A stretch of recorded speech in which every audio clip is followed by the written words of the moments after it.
Chapter 1534. After making the decision to give up, the requirements were lowered. Naturally, there was no burden in fighting. Looking at the eager Beta Persei, he said, "Go kill as many enemies as you can. It doesn't matter if you can capture or not. Do your best to severely injure the enemy's strength. Understand?" Understood. Beta Persei's eyes were immediately filled with fighting spirit. He smiled and agreed, then turned around and left. Not only Beta Persei, but the 5-star army that had arrived outside the city earlier also sent out troops. They chased after the enemy with the goal of severely injuring the enemy's strength. Facing the 5-star army coming from all directions, Timur's cavalry didn't have the slightest intention of fighting. Like a lizard that had its tail cut off, those that were surrounded surrendered one after another, while those that weren't surrounded fled for their lives. Amur's luck wasn't bad. Under the protection of the palace guards, he, who was wearing an ordinary military uniform, fled with the army. 50,000 cavalry. This was the last force. After paying the price of 20,000 people, Amur fled. It wasn't until 2 years later that he was captured by Shuang, the commander of the Yi army. With Amur's escape, 50,000 cavalry came out of the city. In the entire Herat city, it became an undefended city. At daybreak, the 5-star army smoothly entered the city, and they were welcomed by Odunj Ryle and the other nobles. As for Mandu Latu, he had no intention of joining the 5-star army. He became an ordinary person and was eventually sent to other provinces to live out his remaining years in a foreign land. With the fall of Herat city, it also heralded the fall of the once glorious and powerful Timur Empire. After staying in the city for only 5 days, Yang Chendong waited for the other armies to gather in the city. After some inquiries and investigations, Yang Chendong summoned his favorite student, Bai Shuang, and handed over this vast territory to him. Logically speaking, Bai Shuang's time in the army was rather short. At the very least, compared to the new army's commander Su He and the world's first cavalry army's commander Tian, who he was slightly inferior. However, these people did not want to stay in one place. Instead, they wanted to follow Yang Chendong and display their skills on the battlefield. In the end, White Shuang took on this heavy responsibility. Yang Chendong was very optimistic about this disciple of his. Not only was he talented in both civil and martial arts, but he was also very young and very loyal. With such a person entrusted with such an important task, he was at ease. In the end, the Army Corps and Central Asia were established. The position of provincial governor and army commander naturally belonged to Bai Shuang. Under his command were the First Army of the Different Race, 50,000 men, the Second Army of the Different Race, 50,000 men, the Second Army of the Different Race, 50,000 men, the First Army of the Meng, 40,000 men, the Fourth Army of the Meng, 40,000 men, the Fifth Army of the Meng, 40,000 men, the Fourth Army of the Meng, 40,000 men, the Fifth Army of the Meng, 40,000 men. He was in charge of the security and construction of this Khanate region, from a regiment commander who led 2,000 people to the current Army Corps commander, who led 200,000 people. Bai Shuang could be said to have walked to the peak of his life. In the face of Yang Chendong's trust, he could only pat his chest and promise that he would reintegrate this area as soon as possible. While moving the population out, he would also move the population in from other areas to achieve the goal of completely erasing the original history. Bai Shuang's thoughts satisfied Yang Chendong. This was exactly what he wanted. He also said that if he needed anything, he could send a telegram at any time. Regardless of whether it was Crimson City or the army, they would do their best to help. Having arranged all this, in the 5th month of 1465, Yang Chendong took his main army, including the 1st World Cavalry Division, the 2nd Cold Front Division, the 4th Cold Front Division, the 3rd Cold Front Division, the 3rd Cold Front Division, the 3rd Cold Front Division, the Mabe Division, the 1st Cold Front Division, the 2nd Cold Front Division, the 3rd Cold Front Division, the 1st Cold Front Division, the 2nd Cold Front Division, the 3rd Cold Front Division, the 3rd Cold Front Division, the Mabe Division, the 1st Cold Front Division, the 2nd Cold Front Division, the 3rd Cold Front Division, the 3rd Cold Front Division, the Mabe Division, the 1st Cold Front Division, the 2nd Cold Front Division, and the 3rd Cold Front Division. Seeing Yang Qindong leave with his army, Bai Shuang returned to the army headquarters and summoned the high-ranking officers of the division level and above to discuss how to completely resolve the situation in Central Asia. The first was to send troops to the Crimean Khanate, the only Khanate in the region that still had some influence and had not been affected by the war. Bai Shuang wanted to make this part of Yang Xie's territory. Yang Qindong had already put these matters to the back of his mind. Since he had given everything to Bai Shuang, he had to fully trust him. Right now, what he needed to do was take care of those people who dared to take advantage of the chaos to ambush him. And before that, he still needed to take care of one more matter: Yusang. Yusang in modern-day Tibet had been established by the Yuan dynasty. In the Ming dynasty, it was known as the Yusang Guard, but in reality, it had never truly been ruled by the Great Ming. During the reign of Zhu Yuanzhang, the Ming dynasty had established a certain relationship with Tibet, but this relationship was completely different from what many people had imagined. At the time, Tibet had already been divided into many monasteries and factions, with no single faction holding the dominant position.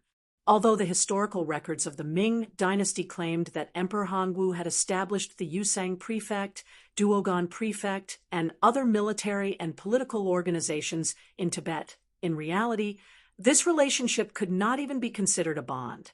It was more like a unilateral declaration of the Ming dynasty.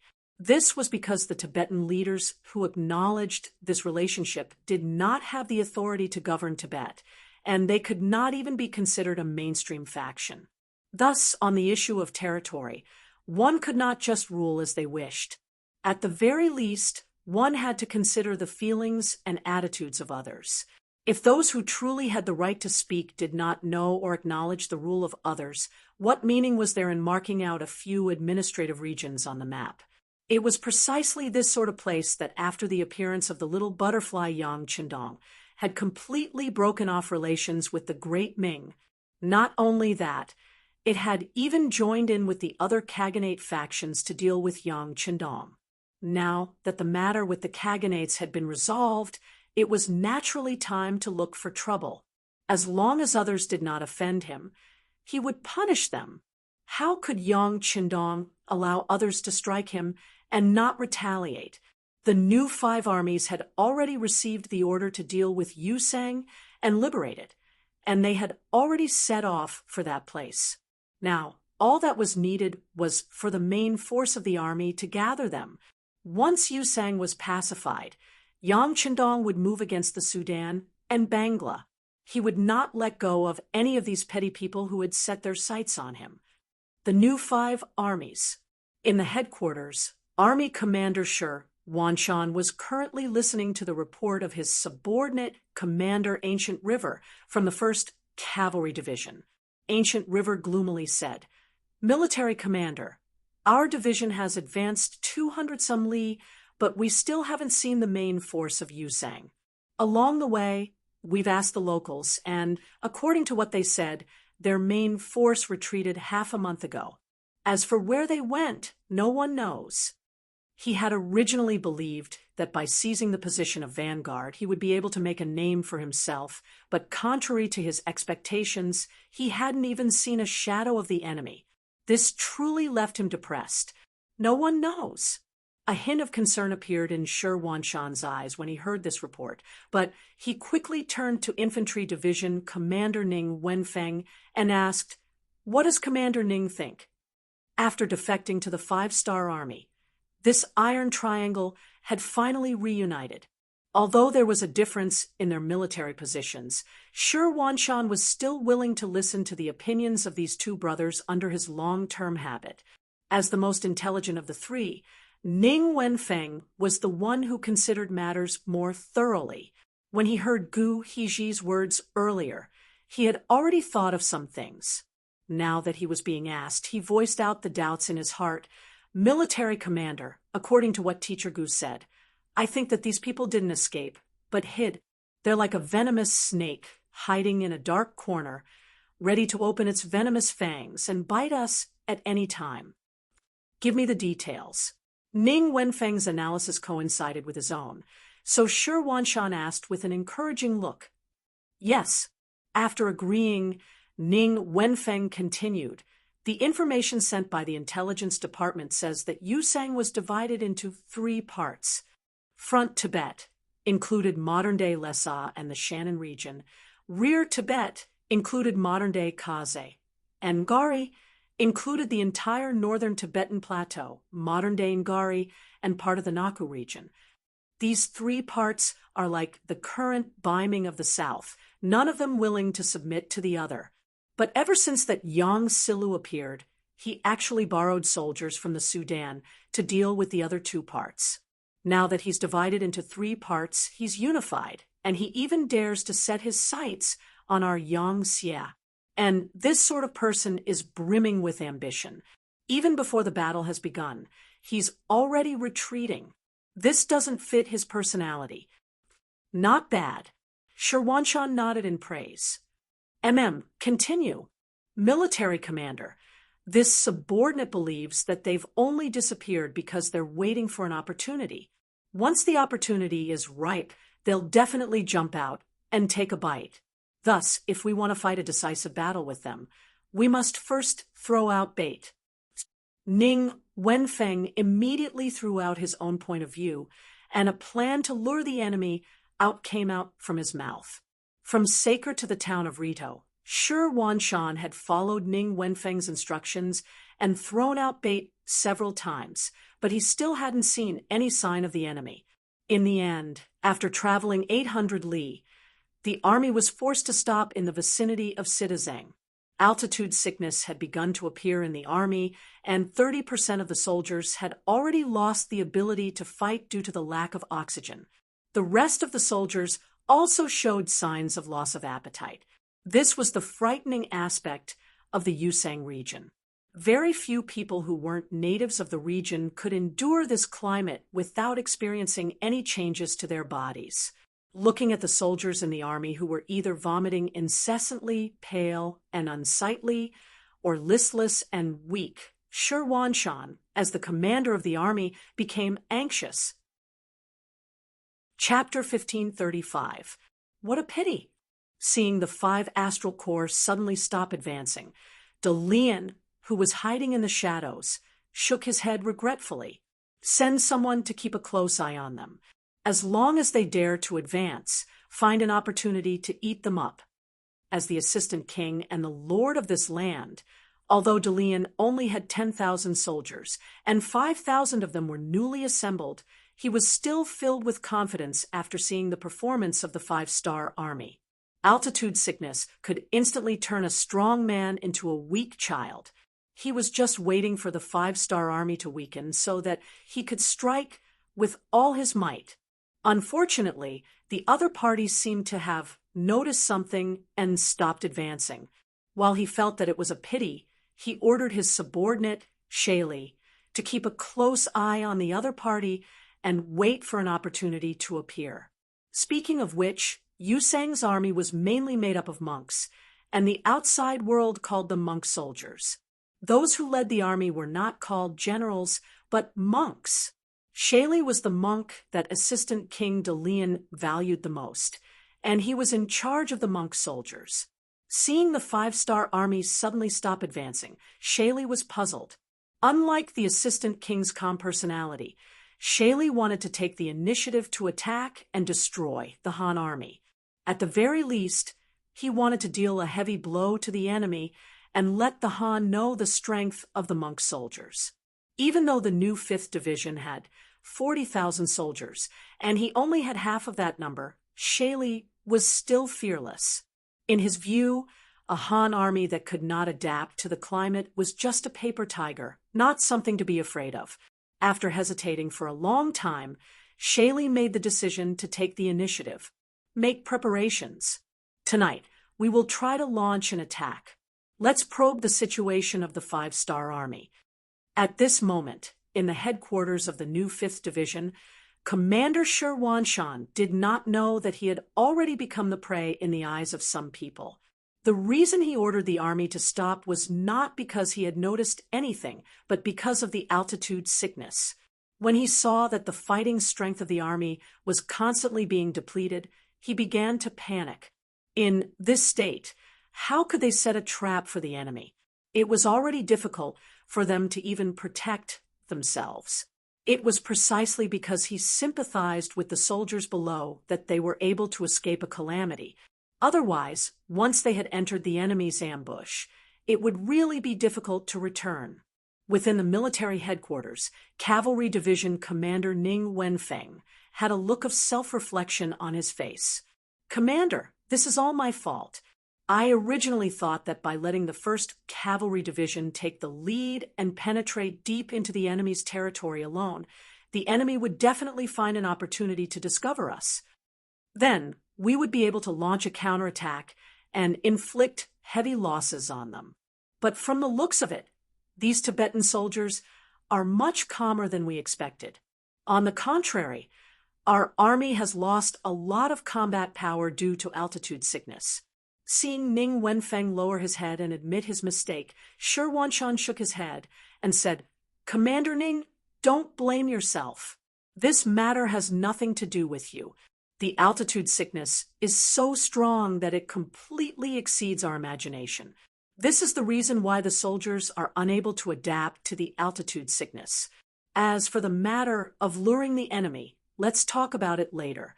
Right now, we should first think about how to solve the soldiers' physical condition and let them recover their combat power." The altitude sickness being so strong was also beyond Shi Wanshan's expectations. It was also because of his unusual experience since childhood. As a bandit, after joining the army, he had traveled to all sorts of places. These experiences allowed him to quickly adapt to various climates and didn't cause too much of a reaction. Didn't you see that even the 1st Cavalry Division's Commander Gu, he, who usually looked like a strong and sturdy man, was currently vomiting and having diarrhea in his tent, losing half his life? If even the general was like this, one could imagine how the ordinary soldiers below would react. Under the current situation, it would be better if they didn't encounter the enemy. Once they did, who knew what would happen? At the thought of the possible problems they might encounter, Shi Wanshan's expression became very unsightly. "Commander Ning, now is not the time to think about luring the enemy. Instead, we should think about how to protect ourselves first. How about this? You go to the army and count how many soldiers are still able to fight. Then you can organize them into groups and command them. You'll be responsible for guarding the tent first. I'll also immediately report the situation here to the 6th young master and ask him to send reinforcements as soon as possible." It had to be said that as a senior officer in the army, Shi Wanshan was very qualified. At least he knew how to judge the situation and not blindly act recklessly. If it was a fierce general who only knew how to fight and kill, he probably wouldn't even consider these things. After receiving the military order, Ning Wenfeng went to make preparations. Looking at his departing figure, Shi Wanshan couldn't help but rejoice that he still had a commander under him who didn't have altitude sickness. Otherwise, he would really fall into a situation where he didn't have a general to rely on. Altitude sickness was a pathological reaction that occurred after the human body entered a high altitude and was exposed to a low pressure and low oxygen environment. For example, when an outsider first came into contact with this kind of climate, they would feel all sorts of discomfort. Unless they lived here for a long time and got used to it, their condition would become much better. Of course, this didn't exclude people like Shi Wanshan and Ning Wenfeng, who naturally didn't have such a strong reaction. While Ning Wenfeng went to the army to investigate, Shi Wanshan didn't remain idle. He used the radio station to report the situation to Yang Qindong. At this time, our Bugnam of Gojoseon has already led his army to the edge of Ili and is preparing to enter the Yusang region. After reading this telegram, Yang Qindong's expression turned extremely grave. As someone who came later, he naturally understood what altitude sickness was. A large part of the reason why Tibet was so sparsely populated was because of this altitude sickness. In his eyes, the Tibetan soldiers and monk soldiers of the Yusang region weren't frightening. What was frightening was that the natural climate made it impossible for an army to display its normal fighting ability. This made the enemy's strength even more apparent. The best way to deal with altitude sickness was to rest more and exercise less. When necessary, one could rely on oxygen to alleviate the discomfort. But right now, he didn't have any oxygen. Even though he knew how to alleviate the discomfort, he was still somewhat at a loss. After pacing back and forth for a long time, Yang Qindong raised his head once more, his eyes brimming with resolve and determination. Send a message to Commander Shi Wanshan. Have him rest where he is. Until the soldiers of the army recover, they are not allowed to advance. Tell him that this king will send someone to escort the provisions and guarantee that there won't be any problems with their provisions. Also, order the other armies to speed up their march. Once they enter the Yusang region, they are to immediately find encampments to rest and reorganize. In addition, find some young commoners in the vicinity to form another plateau army. Quickly go and handle this matter. After waving his hand at Chief Wangshan, who was waiting for a reply, Yang Qindong, who had just issued a string of orders, felt his confidence return to his body. Sure, Wanshan had sized up the situation. Seeing that the situation wasn't good, he had decided to stop advancing. This was undoubtedly the correct decision. With this firm attitude, he no longer demanded that the other side continue to advance. He only needed to maintain the current situation and exert some pressure on the Yusang region. At the very least, he would send an army to the Yusang region. He wanted to see how many soldiers were unable to adapt to the climate. If there were, he would immediately arrange for them to withdraw. To put it bluntly, as long as this sort of altitude sickness was properly treated, it wouldn't take anyone's life. It would just be a matter of some people reacting more strongly, some reacting less strongly, or a very small number of people not reacting at all. The soldiers of the newly formed temporary division looked for their squad leaders looked for their platoon leaders looked for their company commanders, and so on. Very soon, the first temporary regiment was assembled, followed by the second. All of this was due to the 5-Star Army's training program.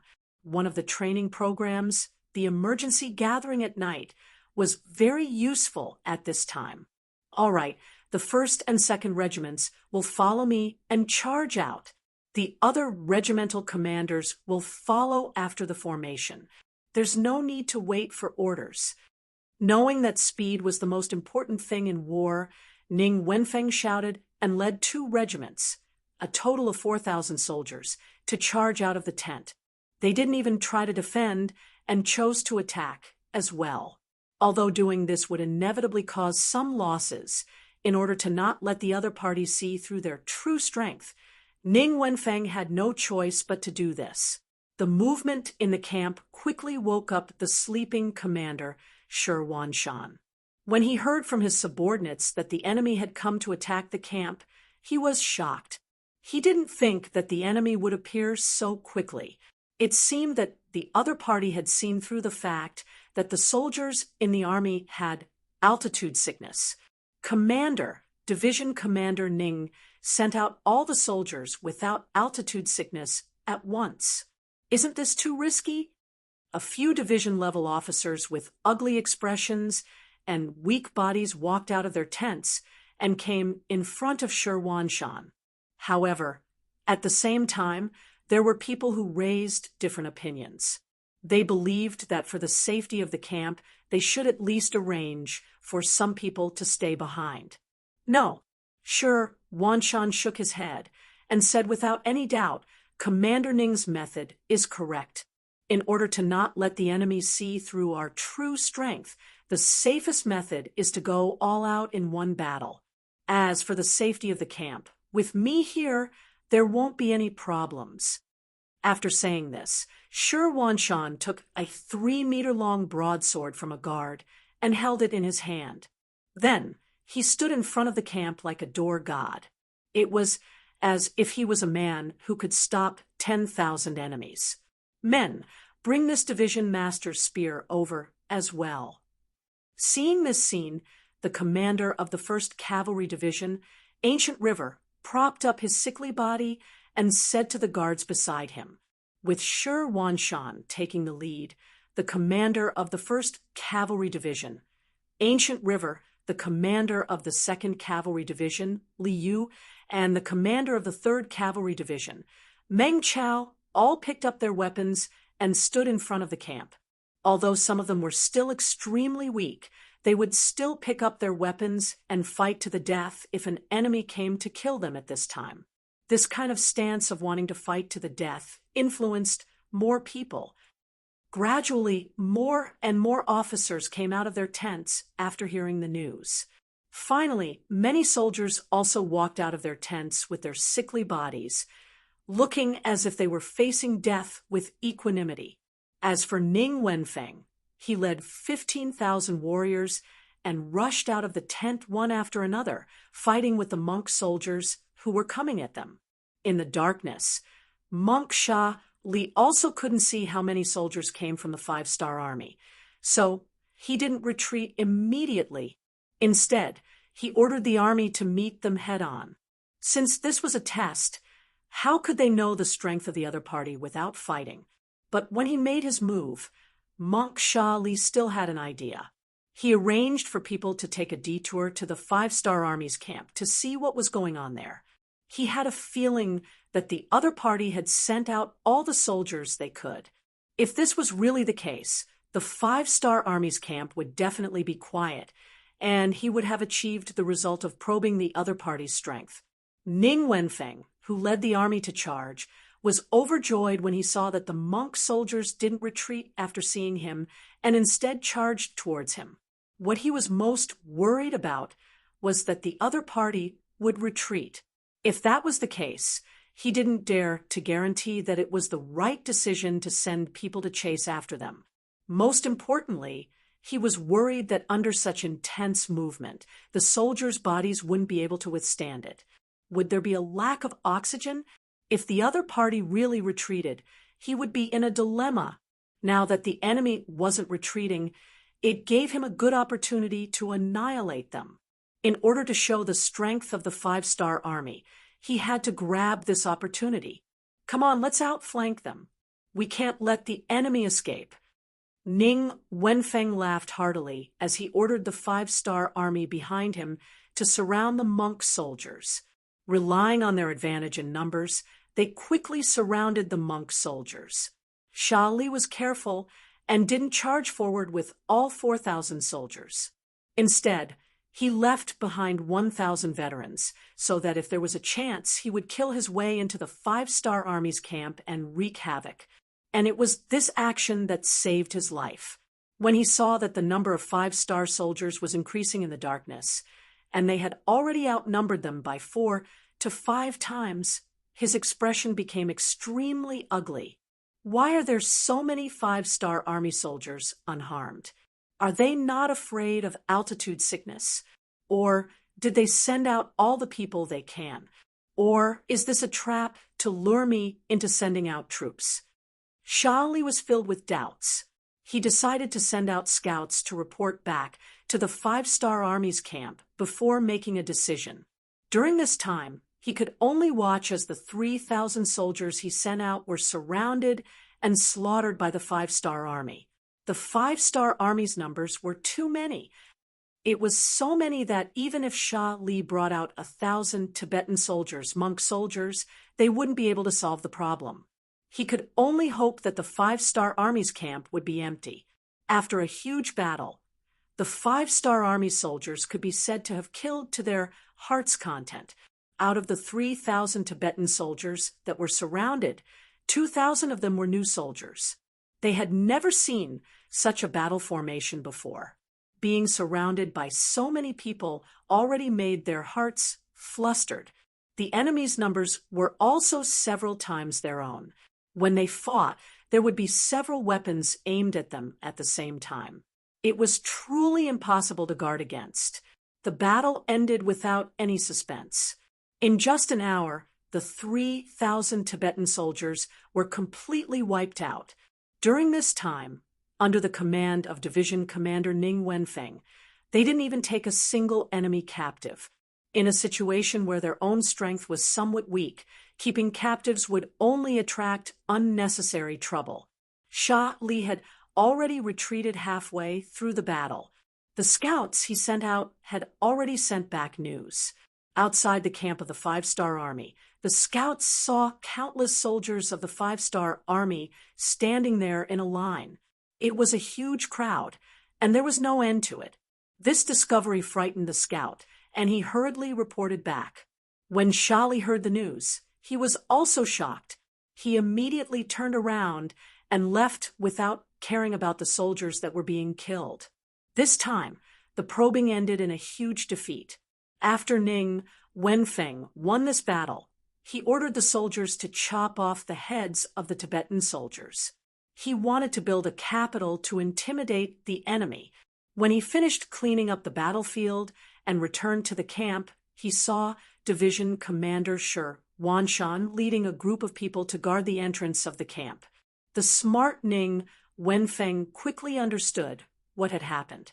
He hurriedly took large strides forward and half knelt in front of Shi Wanshan to beg for forgiveness. Division Commander, it is this subordinate's negligence. I sent out all the soldiers and didn't leave anyone behind to guard the camp. Please punish me. Shi Wanshan reached out and helped Ning Wenfeng up. He said in a powerful voice, Division Commander Ning is innocent but meritorious. Your actions were correct. This was clearly the enemy's probing. If we couldn't beat them in one go, there would be endless trouble in the future. Well done. Military supply to Ming will be finished next month. I guarantee that it will be finished at least 3 or 4 chapters a day. Please feel free to read it. The new book, Duke Fierce, will be officially released on the novel website today. Everyone is welcome to read it. At the same time, please bookmark, recommend, and click on the new book. Your support is the greatest encouragement to the prodigal son. Chapter 1537. This was because Ning Wenfeng's all-in gamble had indeed had the effect of intimidating the opponent. When Shaley reported the situation to Assistant Dean Darien, he learned that the 3,000 skulls had appeared outside the camp of the new 5 armies. As expected, the Tibetan soldiers became well-behaved, giving the new 5 armies enough time to wait for reinforcements to arrive. This probing had scared Dalian out of his wits, and in the blink of an eye, a month had passed in this standoff. In this month, Yang Chendong had led his army into the Yusang region and had set up camp on the border. Every day, soldiers who were unwell would appear, and when they were discovered, they would be immediately carried out of the Yusang region. In this month, nearly 200,000 soldiers had been carried out in batches, leaving less than 100,000 soldiers in the camp. After all this time, there was still no sign of anyone suffering from altitude sickness. Yang Chendong knew that these people had already adapted to the environment and climate, and that they had the ability to fight against the Tibetan army here. What was worth mentioning was that of the less than 100,000 soldiers left, the main force was the Mongolian and foreign divisions. This was especially true for the First Army of Russia. Of the 50,000 soldiers, Less than 1,000 had suffered from altitude sickness and had been carried out because they were unwell. Perhaps this was because the climate of the Ross dukedom was similar to that of Yusang. But regardless, this was a good thing. Yang Qindong immediately summoned the commander of the First Army of Russia, Ahuli, and the commander of the Mongolian Second Army, Erhi, and entrusted them with the mission of reinforcing the new 5 armies and capturing the Yusang region. Along with them were the nearly 10,000 newly recruited soldiers from the Ili region. Their appearance just so happened to fill the gap between the 2 divisions, filling them to the brim. Both Ahuli and Erhi were deeply moved that Yang Qindong had given such an important mission to these surrendered generals. Just this trust alone made them determined to do their best. At the same time, this was a good chance for them to perform and render meritorious service. With Yang Qindong's orders and trust, the Russian 1st Division and the Mongolian 2nd Division set off into the depths of Yusang. Yang Qindong turned around and led his army out of the Yusang region. Their destination was the Timur Empire, where they were prepared to advance on the Delhi Sultanate. After leaving the Yusang region, the soldiers quickly began to recover. By the time they reached Srinagar of the Chagatai Khaganate, the morale of the army had returned to normal. Half a year ago, the Chagatai Khaganate had been destroyed by the 5-star army, and it was now in a period of reconstruction. When Yang Qindong had stationed his troops in the Yusang region, he had sent a telegram to the new army corps in the first city to prepare enough provisions and transport them here. Here, Yumian had to be emphasized. Previously, Yumian had strongly disapproved of occupying the Far East and using it as a springboard to enter the Golden Horde and the Ross Duchy. Because of this, when the Far Eastern province was attacked, the new army that was supposed to arrive as quickly as possible was slow to arrive and did not arrive. In the end, it was only after Yang Qindong had personally left Xushin City and arrived at the first city that Yumian reluctantly agreed to this war. In order to truly convince him, Yang Qindong had even made a 3-year bet with him. The general idea was that the expenditure of the war could not compare to the gains of the war. Yumian, who had studied the teachings of Confucius and Mencius from a young age, had always believed that only the Great Ming was a superior country, and that all other places were barbarians and desolate lands, had gladly accepted the bet. In his eyes, besides the Great Ming, all other places were poor lands.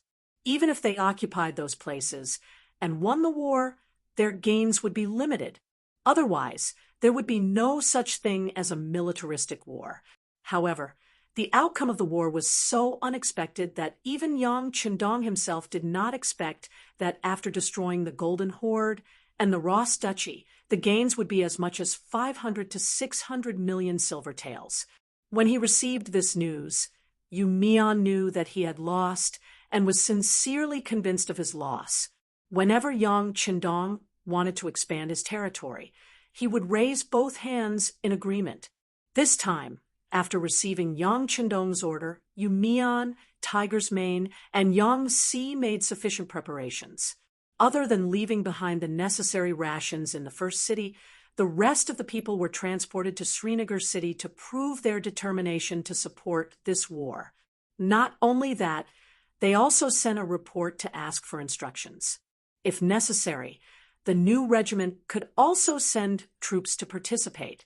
Yang Qindong was naturally happy to see the change in Yumian and the others' thinking. He needed provisions. The provisions brought by the army were given to the 1st Division of the Russian army and the 2nd Division of the Mongolian army. Now that the army was short of provisions, there was no need for reinforcements. He still had more than 200,000 people, which was enough to deal with the following situation. Just like this, when Yang Qindong brought the main army to Srinagar city, the city was already filled with provisions and was personally guarded by the 2nd Division of the Mongolian army. The commander of the 2nd Division of the Mongolian army, Nyo Duo, was also a Tiger general. He was arranged to be in charge of patrolling the area from the beginning to the end. Chapter 1538. When Yang Qindong heard the same words, he had a different understanding. Wait, Commander Niu, what did you just say? Did you say that India is secretly supporting the Delhi Sultanate and Bangla? Yes. Niu Duo didn't understand what Yang Qindong meant and nodded. Oh, if it's just secretly, then the other side is still afraid of us. Well, let me think. It should be our navy that made them afraid. Yang Qindong had a confident smile on his face. Someone once asked, in the 15th century, was India stronger than the Ming dynasty? In fact, this question itself was problematic. Whether it was population or territory, the Ming dynasty was completely superior to India. But there were still people who asked this question, which showed that India still had some merits in some aspects. At least it was not a weak existence. Otherwise, there would not be such a problem. It was just that India had a fatal flaw, which made it difficult for them to expand, even though they had a large population. That was because they were too poor.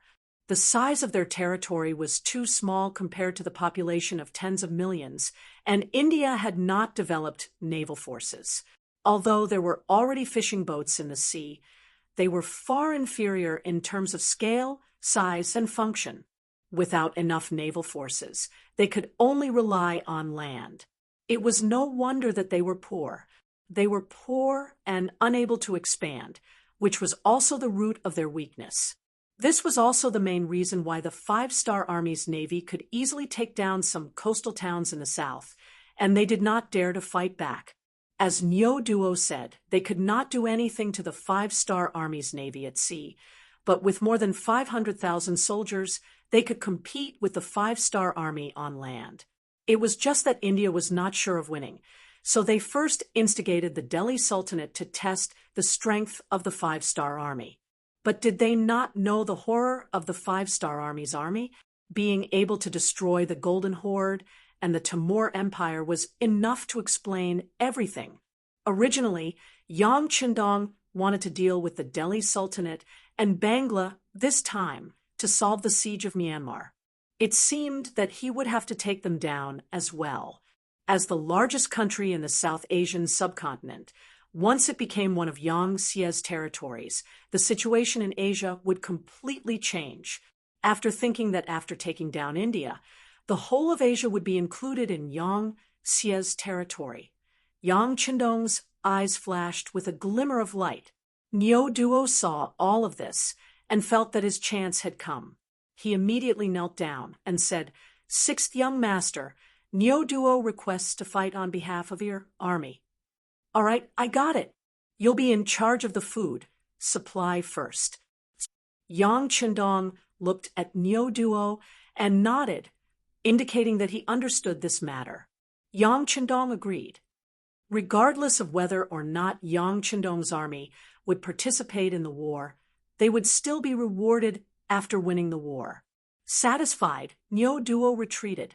After there was no one else in the tent, Beta Persei asked curiously, "Young master, should we send a message to Shurchen and ask them to send 2 more armies?" "Why?" Yang Qindong looked sideways at Beta Persei and said with a confident smile, "We don't need any reinforcements to fight a small India." Yang Qindong did have such confidence, and this confidence came from the Navy. Yesterday, he happened to see a telegram. Long Yuntian's division just happened to be resting near the Indian Ocean, so he could send a telegram to ask them to participate. When the time comes, he would like to see how India will defend under the attack from both sides. Moreover, Yang Qindong now had 2 cold vanguard divisions in his hands. This time, among the provisions that Niu Duo transported, there was a lot of ammunition. With this advantage, it wouldn't take much effort to attack a primitive India other than spending some time. If it weren't for the fact that the goal of destroying India wasn't in the previous battle plan, he wouldn't even need the reinforcements. Yang Qindong's troops rushed to Srinagar with an army of more than 200,000. When the news reached the Delhi Sultanate, it really scared King Bala Lodi. It must be said that Lodi has some ability, otherwise outsiders wouldn't call the current sultanate the Lodi dynasty. But because of his special geographical location, it is too difficult to really develop and grow. Not to mention other things, neighboring India has been eyeing him covetously, giving people the feeling that if they are not careful, they may be swallowed up. Just like how Lodi can become the king of the Delhi Sultanate, India must first recognize him. For this reason, he has also tried to get rid of the shackles imposed on him, but unfortunately the territory is too small and the population is too small. It is easier said than done to really develop the Sultanate. Now, not only does India keep an eye on him, the even more powerful five-star army has been summoned, giving Lodi nothing but a headache. Previously, the great Khan of the Timur Empire, Amur, had sent an envoy. The general idea was that as long as Lodi was willing to help Bangla send troops to Yangtze's Myanmar province, once they beat back the five-star army, he would help them become even stronger and break away from the threat of India. It was precisely for this reason that Lodi, after careful consideration, decided to work with Bangla to send troops to Myanmar province. But not long after, the Timur Empire was destroyed. When he heard this news, Lodi was somewhat dumbfounded, and he began to regret his previous decision. Then he received news that the main force of the five-star army was heading straight for Yusang, allowing him to relax a little. Then he placed his hopes on Yusang giving the five-star army a hard time. If that was the case, they probably wouldn't come to deal with him. After all, he had contributed to the unification of Yusang and had lent troops to them. But he had never expected that in just a little more than a month, the main force of the five-star army would actually arrive at Srinka and appear in front of him. This truly frightened Lodi. He immediately sent someone to India's King Nehru for help and was willing to submit to him. There was nothing he could do. Compared to submitting to India, he could at least keep his title and property, and he could even have a chance to rebel. But putting aside the fact that all his opponents in the five-star army had been wiped out, all the kings had either died in battle or become prisoners. Just thinking about the consequences gave him a headache. After the messengers were sent out, Lodi spent every day in fear and trepidation, but he did not receive any reply from India. He thought that things might be going in the worst direction, and he was afraid that India would not help him this time. At this moment, Lodi couldn't help but curse Nehru. Earlier, when he had sent troops to Myanmar, he had asked to borrow food to test India's attitude. The result was naturally that he had borrowed the food. This made Lodi understand that attacking Myanmar was also something that India wanted to see, which was why he had dared to act. But now, seeing that Yang Chendong had destroyed the Timur Empire and was extending his tentacles, Nehru was terrified and didn't care about him anymore. This was truly turning his back on him. He had thought of the most vicious words in his heart just to curse Nehru. But it was useless. If India didn't act, they wouldn't send troops. Was he supposed to face the main force of the five-star army alone? That was an army of more than 200,000 soldiers, and it was said that they had the best firearms in the world. This kind of opponent made Lodi feel powerless even before the battle. It wasn't that he hadn't thought of surrendering, but after thinking about it for a while, he still suppressed the idea.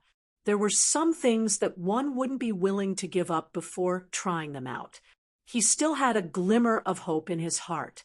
The five-star army had just fought a bitter battle with the Timur Empire for more than a year. They must be exhausted and their strength greatly reduced. If they were really tired, how could he say that he didn't have a chance? As long as they could fight against the five-star army, he believed that India would definitely send troops if there was a chance. In that case, wouldn't there be a chance to turn things around? Thinking about it, wouldn't it be an honor to be the first country to resist the attack of the five-star army? As for whether this idea was good or not, at this time, Lodi was completely confused by the Battle of Myanmar. This was because in this battle, other than the 7 divisions of the Cold Front sending a regiment to participate in the battle, the rest were third-rate local armies with mediocre combat power. It was precisely because of this that Lodi had the idea that the 5-star army was mediocre. If they didn't have the world's most advanced firearms, they wouldn't be that powerful.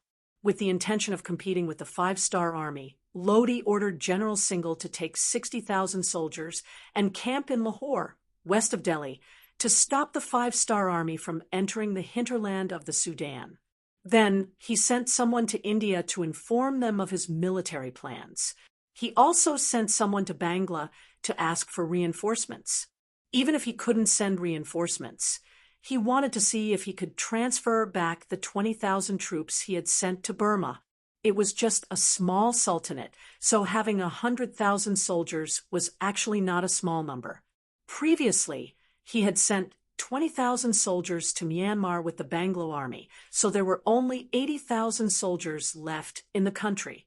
After giving General Singhal 60,000 soldiers, there were only 20,000 soldiers left in the country, which was close to emptying out all of his assets. It had to be said that it was a mistake to place all of his hopes on the 5-star army's expedition without being able to display their full strength. No matter how tired a lion was, it was still a lion. It was far from being provoked by a seemingly healthy sheep.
Chapter 1539. The capital of India, Mumbai. King Jawaharlal Nehru was in a very bad mood compared to a while ago. First, the navy of the 5-star army had captured Kuji and Gurishing, greatly threatening his safety. This made Nehru finally realize how important it was to have a strong navy. Soon after, the land forces of the 5-star army had appeared in the west and besieged the various khaganates.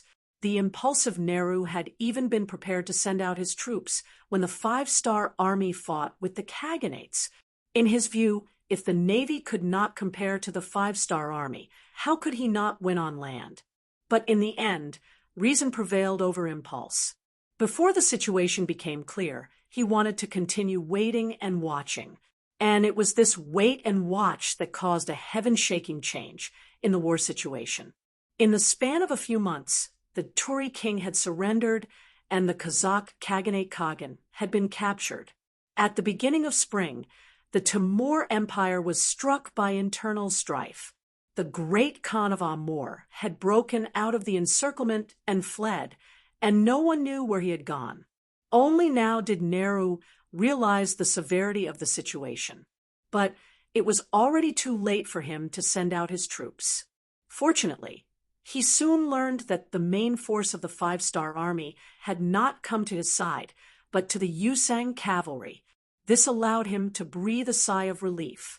But with the previous example, Nehru no longer dared to be careless. He began to mobilize his troops, even beginning to mobilize them in advance so that he could prepare for a future battle. And it was at this moment that several Western warships appeared outside the harbor of Mumbai, giving him a fright. But his fright quickly turned to joy. These Western warships had not come to deal with them, but to sell them weapons. It was clear that the constant expansion of the five-star army from east to west had made some Western countries afraid. Thus, they had set their sights on large countries like India, selling them weapons so that they could fight with the five-star army and wear down their strength, increasing their chances of victory. Although he had spent a significant amount of money, in Nehru's view, it was all worth it. Only with enough firearms could he stabilize his position, and with a high enough position, would he still have to worry about not being able to earn money? Now that they had firearms, 500 cannons, and 3,000 muskets, Nehru had spent a lot of money to buy them. This gave Nehru more confidence. After giving the firearms to the Imperial Guards, all of them wanted to wait until they got used to it before going to cause trouble for the five-star army. Weren't those Khanates recently defeated? Their foundation should be very poor, right? It was just the right time for him to send troops to snatch them. As for whether or not it would cause the five-star army to hate him, those territories were originally ownerless. When he decided to lead the army from the Yusang division to India, both the generals and the soldiers were inexplicably excited. This was an innumerable amount of military merit. For those soldiers who wanted to return home in glory or those who had great ambitions, this was an excellent opportunity.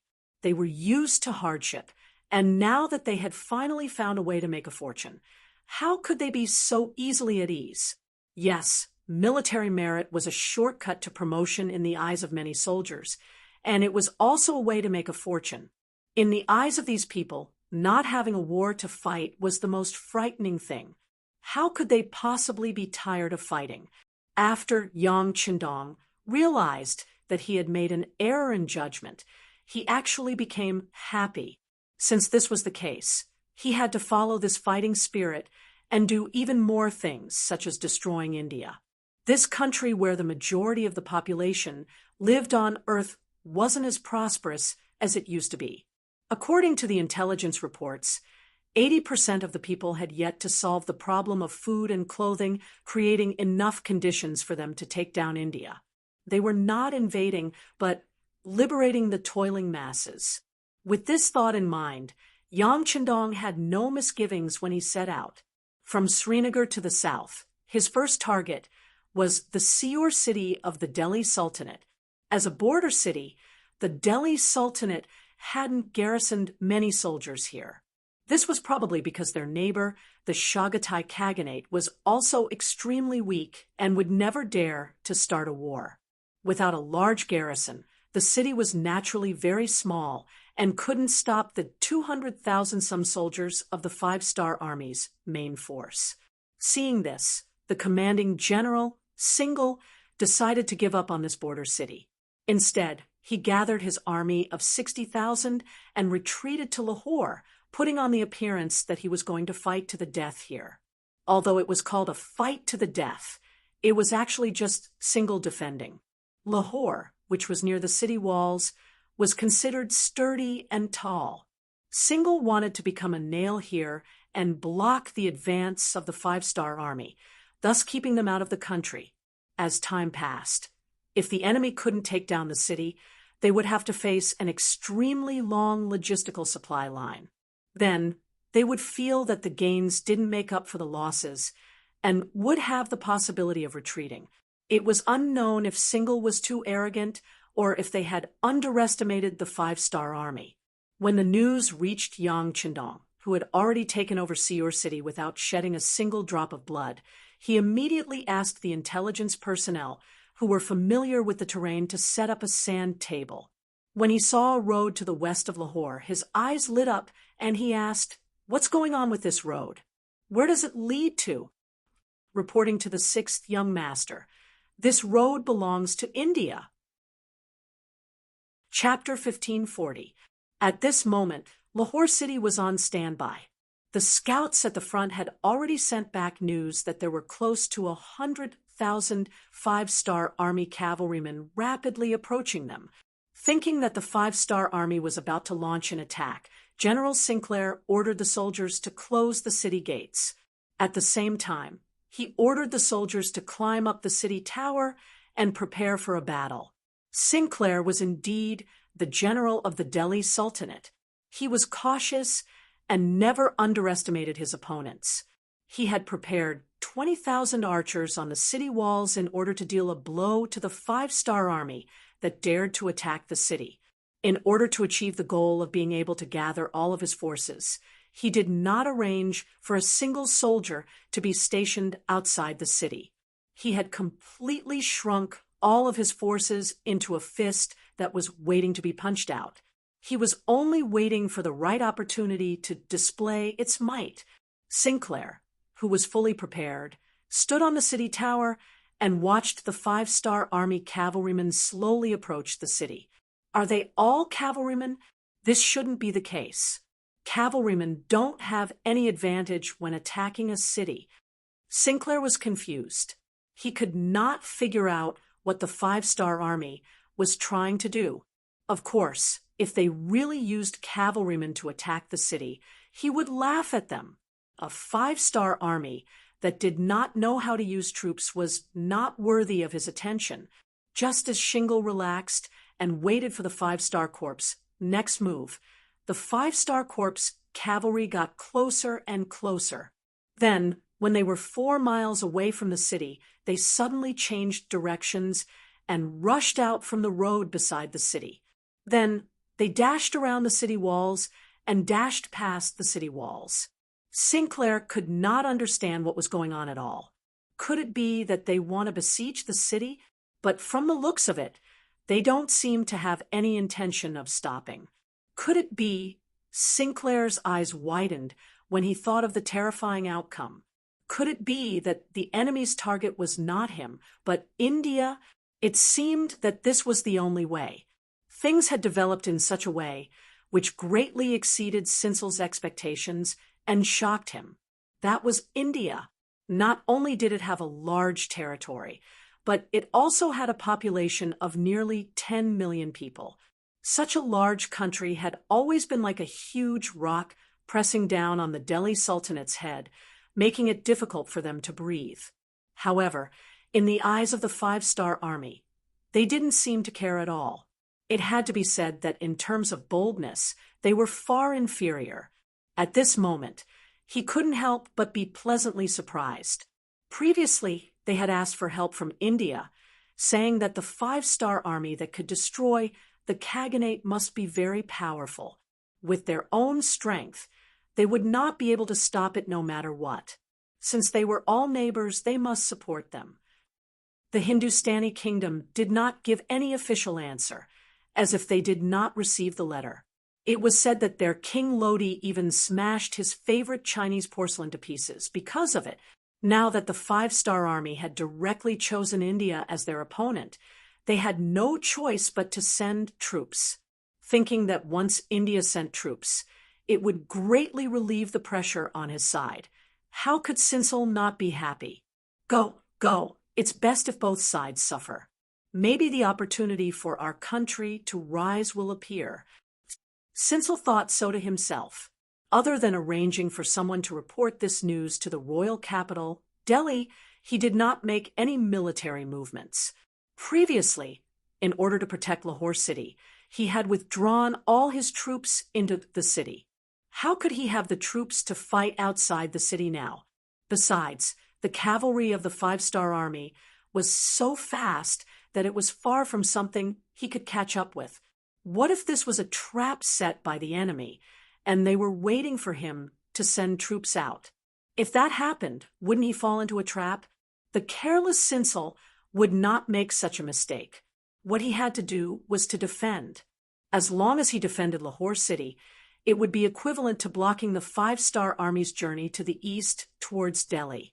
Then, his mission would be completed. In order to lead India into the vortex of war, Sinsel did not do anything. He did not even have the intention to send someone to inform or remind India. This allowed the new army of the world's first cavalry army to go all the way south after passing through Lahore city. When they reached Multan city, they still did not encounter any resistance. When 100,000 cavalry suddenly appeared outside Multan city, the city gates did not even have time to close. With regards to the sudden arrival of the five-star army, the Indian soldiers here were indeed not prepared at all. They did not even have the basic awareness of being on guard. They watched as the cavalry entered the city, and the 2,000 Indian soldiers in the city were slaughtered. They did not even have time to set up the most basic infantry formation before the cavalry rushed in front of them. There was no suspense about what happened next. The border city of Multan changed hands so easily. Whether it was Tianhu or Suhi, they both saw an opportunity. This was a country that did not have any defenses. Since that was the case, it was time for them to continue to expand their gains. Immediately, in addition to leaving 1,000 cavalry to guard the city, the two armies split up and headed towards the hinterland of India in two different directions. They wanted to take advantage of the fact that the other party had not reacted and achieve greater results. 3 days later, Yang Qindong brought the main force of the five-star army to the periphery of Lahore city.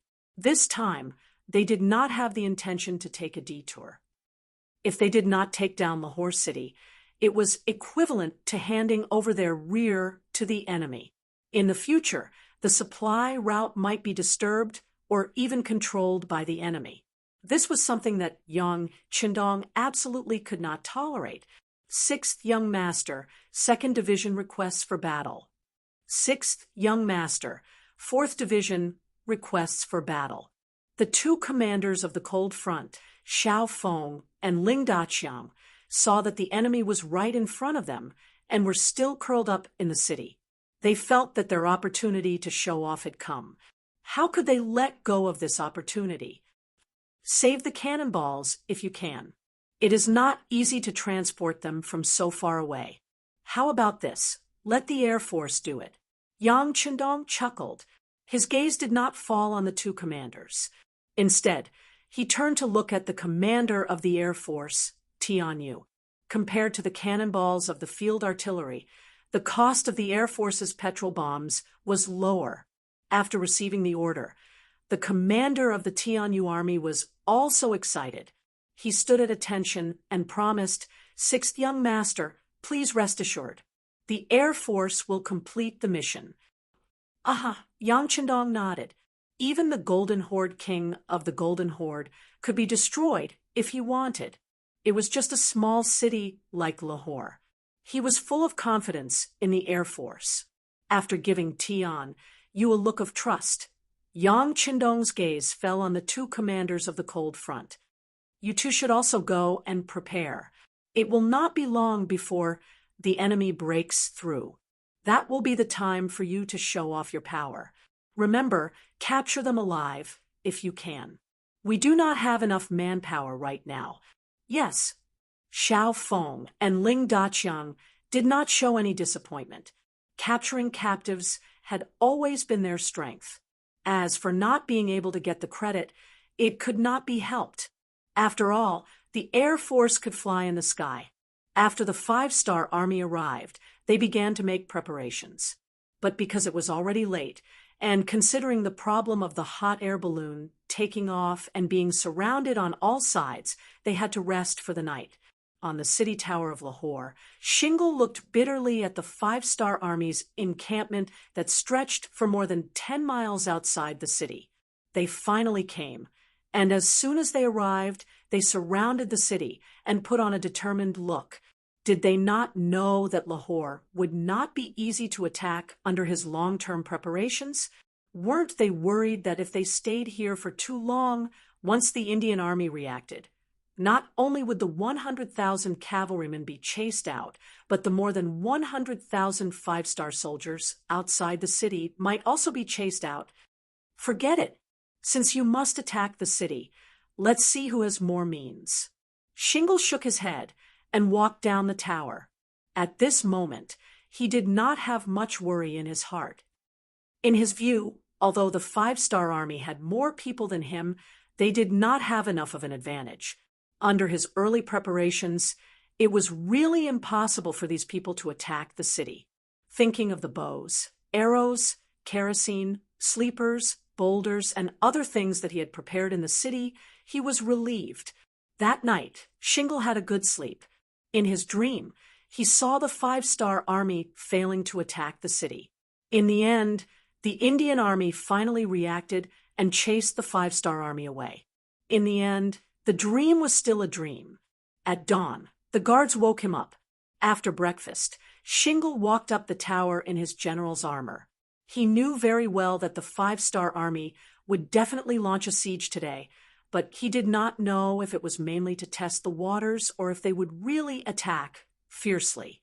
He had heard that the five-star army used powerful artillery, but he did not know how destructive those things were. Shingle, who did not even know the power of artillery, was indeed a little ignorant. If he had seen the way the five-star army's firearms attacked a city, he would not be so confident now. Of course, it was precisely because of the help of these firearms that attacking a city was a piece of cake for the cold front warriors. In front of powerful artillery, what was the difference between the so-called strong walls and paper?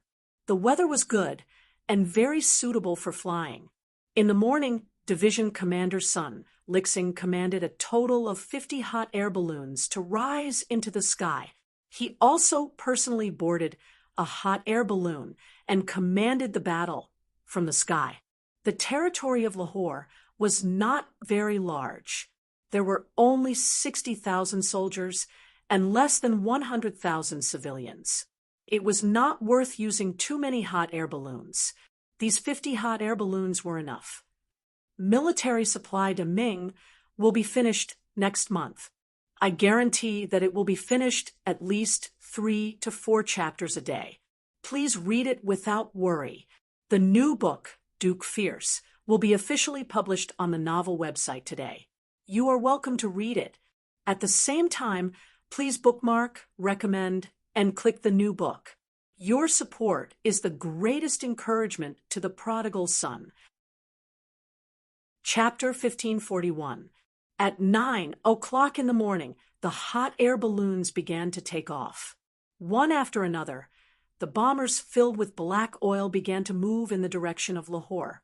On the city gate tower, a group of Kiliarchs followed by Sinjar. They were currently patrolling the city gate tower. In Sinjar's eyes, this first battle was especially important. Whether or not they could suppress the arrogance of the five-star army would determine whether or not they could take the initiative in the next battle and defend the important city of Lahore. Look, what's that? In the sky, above our heads, what's that? Oh my God, that thing can move, and it's floating over our heads. Is that an immortal? When the hot air balloons appeared in the sky above Lahore, there were all sorts of shouts from the Sudanese who discovered all this. Due to the close distance and the influence of the Han culture, the appearance of these hot air balloons made many people mistakenly believe that an immortal had appeared. At this time, Sinjar also looked up at everything in the sky at this time with a puzzled look in his eyes. The Air Force had only been used against the Golden Horde and the Ross Duchy before. Because the distance between the two sides was too far, this matter had not reached Sinjar's ears. At this moment, he only looked at the sky curiously, not knowing what exactly it was. But instinctively, Sinjar felt that this thing was somewhat dangerous. It didn't matter if he didn't know.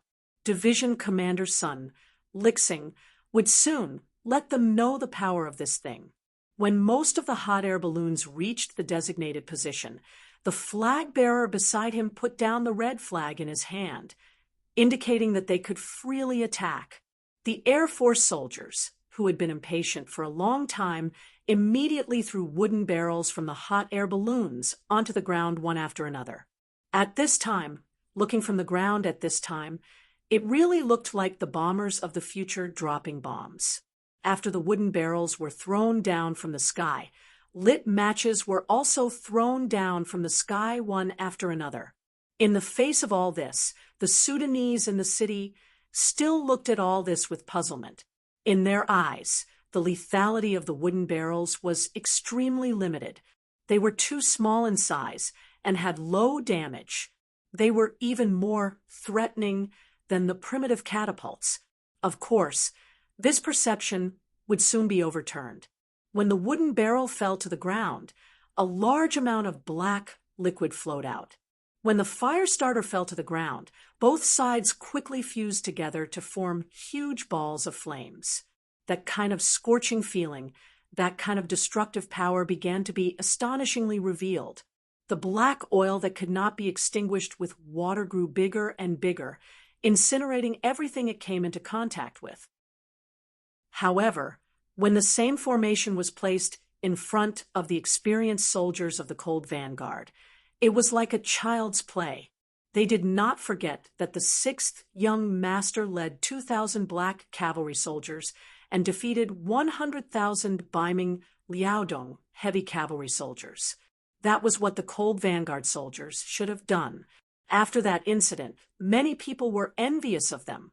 If the 6th young master could defeat 100,000 cavalry soldiers with 2,000 soldiers, wouldn't it be too easy for them to defeat 10,000 soldiers with 4,000 soldiers? Therefore, none of the soldiers showed any fear when facing the enemy cavalry. On the contrary, they were all filled with battle intent. They only felt that the enemy had sent too few cavalry soldiers. As the commander, Xiaofeng was also very excited. When he saw that the enemy cavalry had all left the city and started charging, he shouted to the messenger beside him, "Order the artillery battalion to fire. Scatter the cannons and fire 2 shots at the front. Disrupt the cavalry formation." The reason why cavalry had a crushing advantage against infantry soldiers was because of their collective charging formation. With the advantage of speed and endless charging force, there were very few infantry soldiers who could resist them. The purpose of the cannons was to disrupt the enemy's formation and suppress the advantage of cavalry soldiers to the lowest point. When that happened, they could do whatever they wanted. After receiving the order, the messenger quickly turned around and ran. The artillery battalion had already taken out the cannons from the wooden boxes and were waiting for the order to fire. On the other hand, the 10,000 cavalrymen, led by Sinclair, were still clueless. They continued to charge forward using the most primitive method. Chapter 1542. Especially after they were 2 li away from the city gate, they were already very close to the 5-star army. However, when they still couldn't see the enemy cavalry charging out, Sinjar couldn't help but reveal a joyful expression. The distance was too close. Even if the 5-star army cavalry charged, they wouldn't have the advantage of speed. At that time, he would have the complete upper hand. Just as he was sighing in his heart that the 5-star army was only SOSO, a flash of fire suddenly appeared in Sinjar's eyes. Just as he instinctively felt that something was wrong, a cannonball landed a few dozen meters away from him. The cavalry at that location immediately let out a burst of cries and howls. Let's not talk about the place where the cannonballs landed and the cavalrymen were blown away. When the nearby cavalrymen heard the loud rumbling sound, they all went crazy. Under the fear, they didn't listen to their master's orders. Instead, they ran around and threw the cavalrymen on their backs off their horses. The cannonball was so loud that it caused the horses to run around like headless flies. There was no need for the 5-star army to do anything. The Sudanese cavalry that was originally in formation was already in chaos. The chaos in the formation greatly exceeded Sinjar's expectations. He originally wanted to charge out, but he couldn't help but slow down. After he realized that something was wrong, he didn't have a better idea. They had already charged out. Could it be that they had to retreat back into the city? The city was currently on fire. If they stayed there, the city would be breached sooner or later. Rather than that, they might as well give it a try. Everyone, don't be afraid. Continue to charge. As long as we charge out, we will live. He shouted loudly to boost the morale of the army. This shout finally stopped the chaos in the cavalry. Of course, the most important thing was that the cannonballs had already been fired.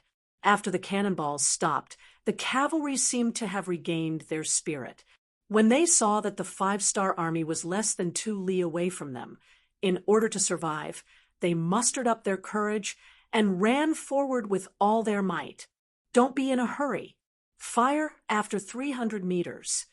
Seeing that the enemy cavalry was no longer as imposing as before, Commander Xiao Feng felt even more confident. He chuckled and spoke unhurriedly. The effective range of the 95 style was around 400 to 500 paces. If the wind was blowing, it was possible to hit further away. At 300 paces away, anyone who was hit by a bullet would be severely injured, if not killed instantly.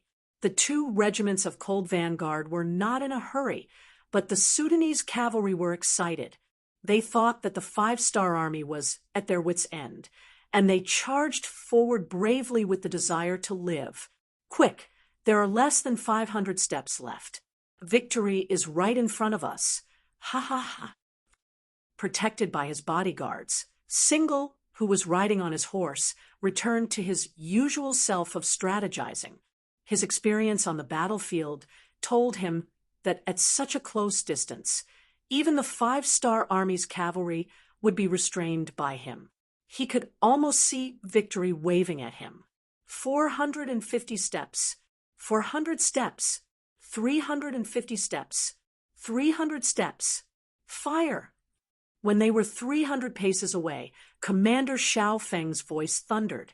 The Cold Vanguard soldiers, who had been waiting impatiently for a long time, were waiting for this order.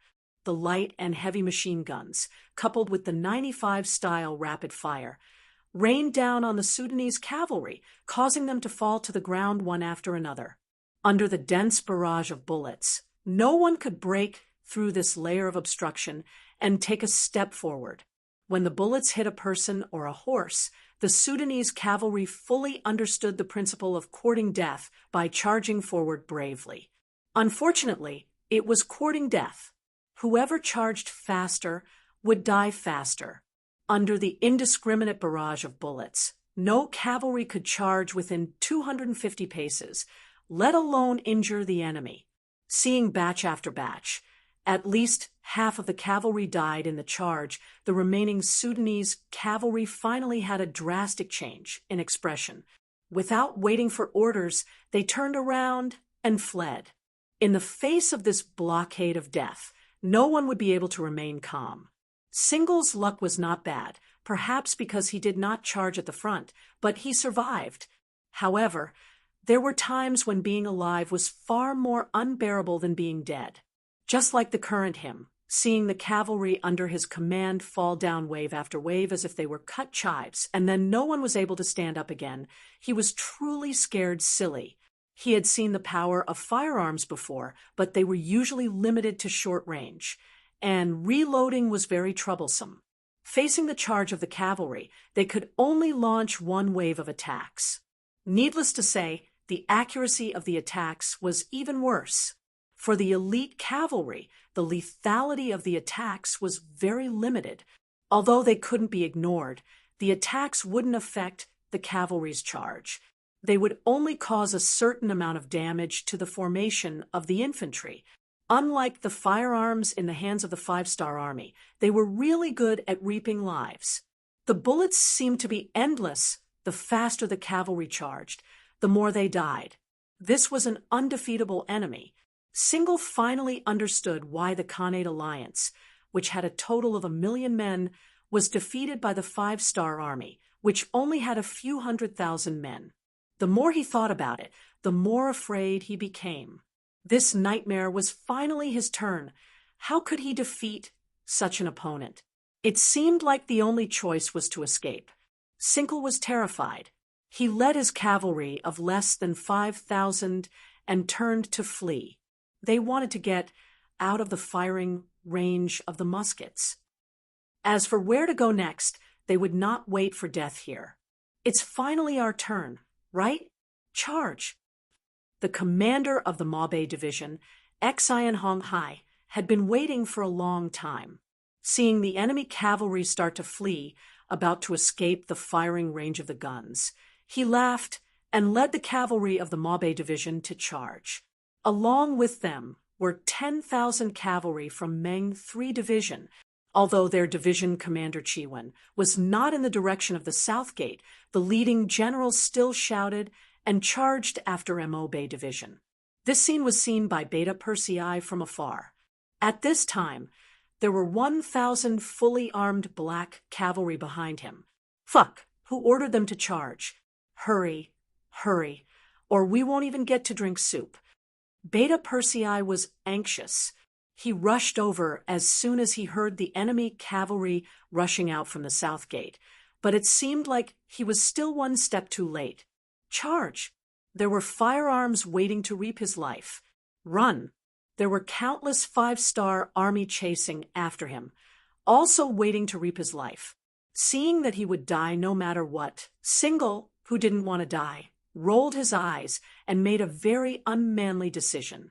That was to dismount and surrender. No one was willing to surrender, but after seeing the Air Force and powerful firearms of the 5-star army, the pride in Single's heart had long been destroyed. After knowing that he would die if he continued to fight, he wisely chose to surrender. Although it would not look good on his face, it was better to live than to die. Only by living could people have the right to talk about everything. Even their commander, Sinclair, had taken the initiative to surrender. How could the soldiers under him still care about their reputation? They immediately got off their horses and knelt down to surrender, causing the 5-star army cavalry to feel as though they were punching cotton. All of this happened to be seen by Yang Er, who was chasing after them. He immediately laughed out loud and thought to himself, "Who told you to not wait for me? Your second brother? Great. Now you won't have the chance to kill people anymore, right?" The enemies at the south gate had all surrendered except for those who died in battle. They were not the first to choose to surrender, nor were they the first to end the battle. The progress at the east gate was faster than them. They were all infantrymen, and they were first attacked by artillery. Many of them were already scared out of their wits. Then, when they finally reached 300 steps in front of the 5-star army, the scene of firearms firing swallowed their last bit of courage. At that time, when the 5-star army cavalry charged, there was no other choice but to surrender. This battle lasted from 9 in the morning to 3 in the afternoon. From the beginning to the end, it was only 6 hours. More than 20,000 of the 60,000 Sudanese soldiers were killed, and more than 30,000 of them surrendered. The battle ended so quickly that the Sudanese people in the city lost all hope. For a time, many people rushed out of the city gate. They were holding bags of various sizes, which were the most valuable things in their homes. They knelt on the ground and begged the 5-star army not to kill them. They surrendered. "Young master, do you want to send someone into the city to take a look?" Beta Persei saw that the people in the city had come out to surrender. He thought that Lahore city was already in his hands, so he said with a smile, "There's no need. The temperature in the city isn't too low right now. Moreover, the fire hasn't been completely extinguished yet. Let's wait a little longer. We don't lack the time to wait." Yang Qindong shook his head. Yang Xie was able to achieve what he had today under his leadership. Naturally, Datsang played a very important role, but at the same time, his cautiousness was also very important. Otherwise, in the face of so many ambitious and ruthless people, he would have been eaten alive long ago, leaving not even his bones behind. Yes, facing Yang Qindong's cautiousness, Beta Persei's face also became a lot more serious. He also began to reflect on whether he was a little too complacent after winning the battle. It seems that he has to change in the future and become more calm. It's just that Beta Persei has nothing to do with the word calm. It was not easy to teach this kind of person who would shout and scream whenever there was a battle to be cautious.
At that time, he would have more than enough time to fight against the five-star army.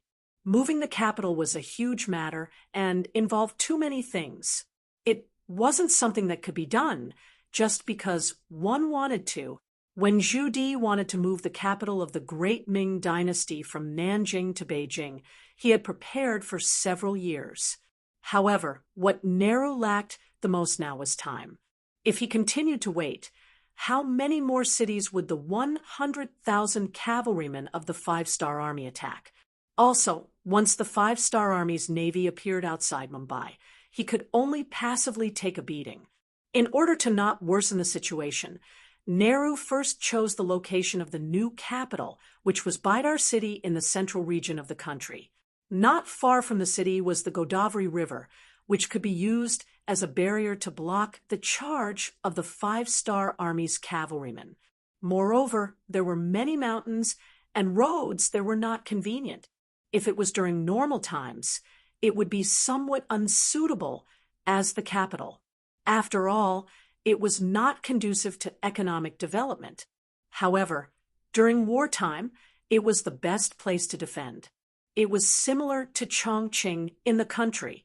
After making the decision, Nehru summoned the civil and military officials and announced the decision in person.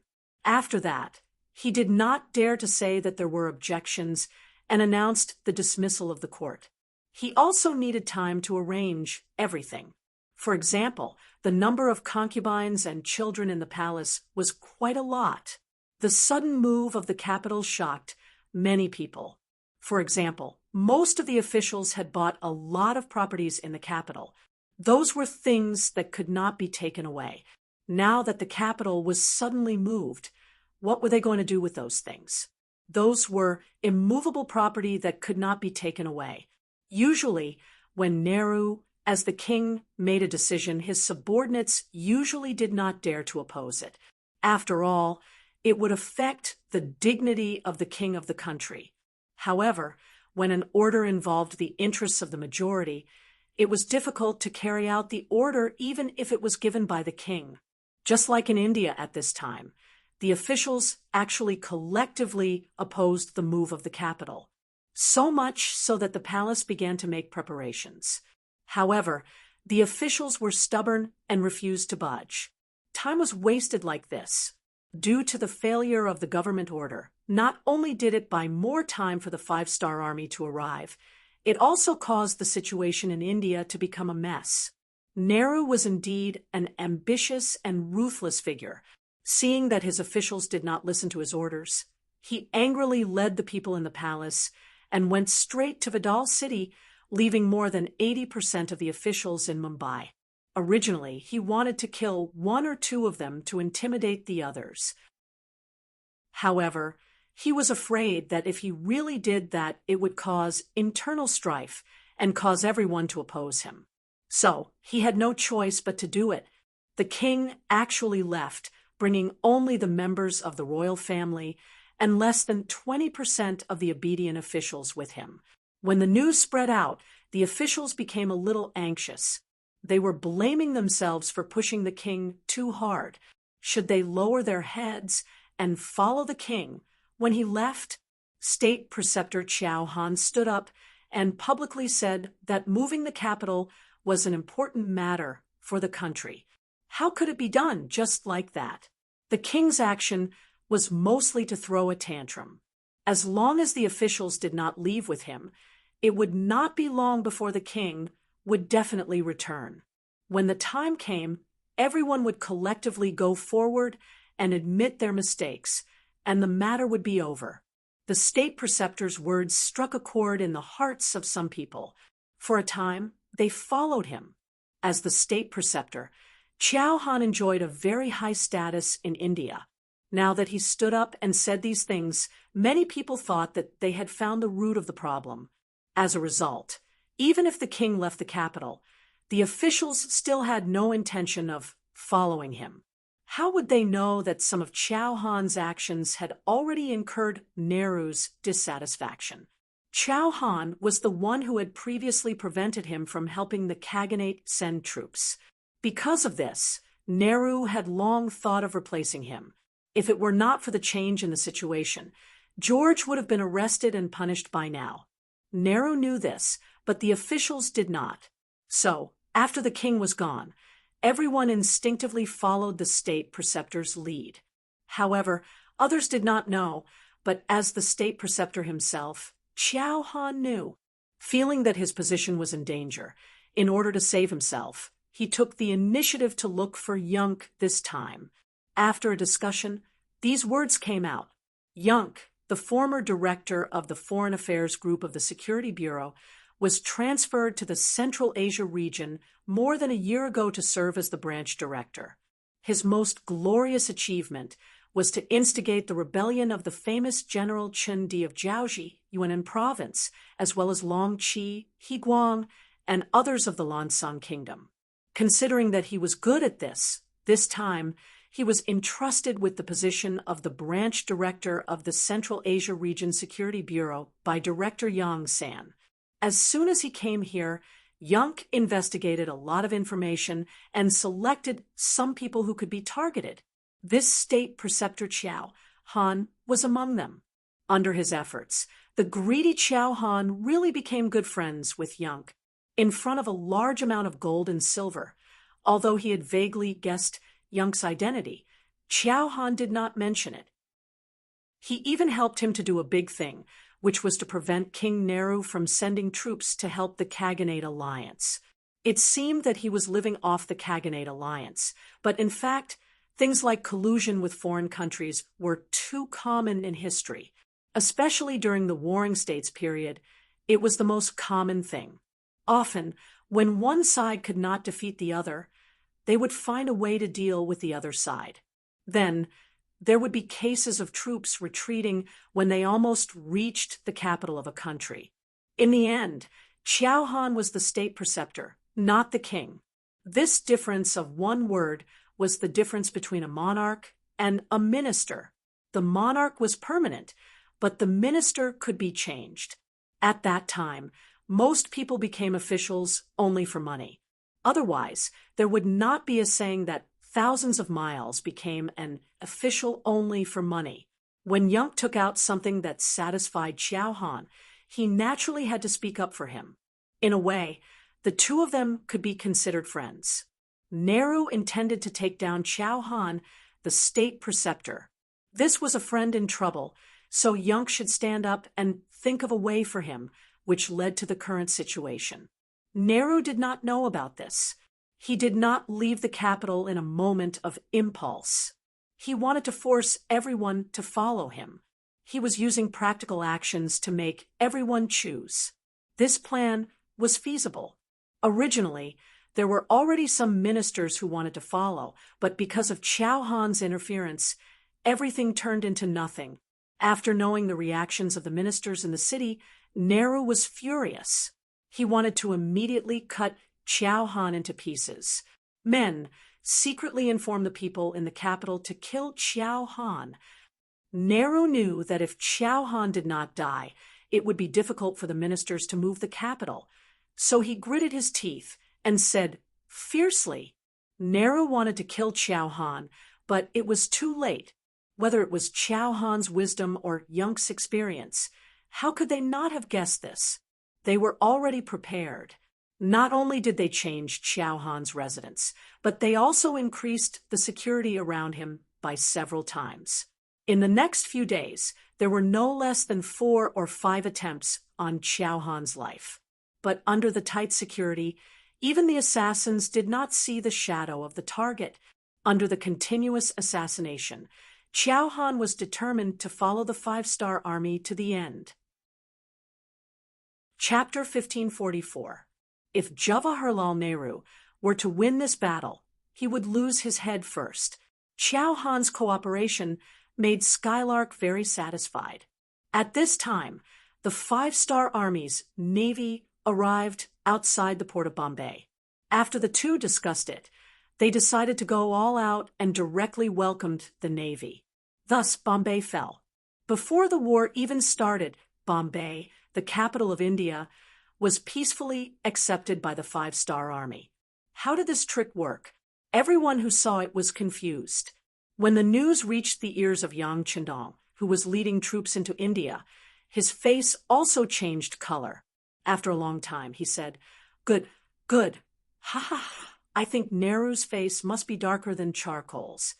Seeing that Yang Chandong was in a good mood, Beta Persei on the side also said, happily, Young Master, Skylark, and the Navy have asked for instructions.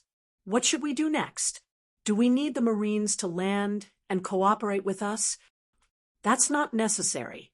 Send a telegram to the world's first cavalry army and let Tian, who send a division to take over Bombay first. As for the Navy, let them do what they should do. After all, the war at sea can't be neglected. It's not good to let them divide their forces. Yang Chandong said with a smile, compared to the army, which could attack Europe and Central Asia, the Navy could indeed extend its reach all over the world.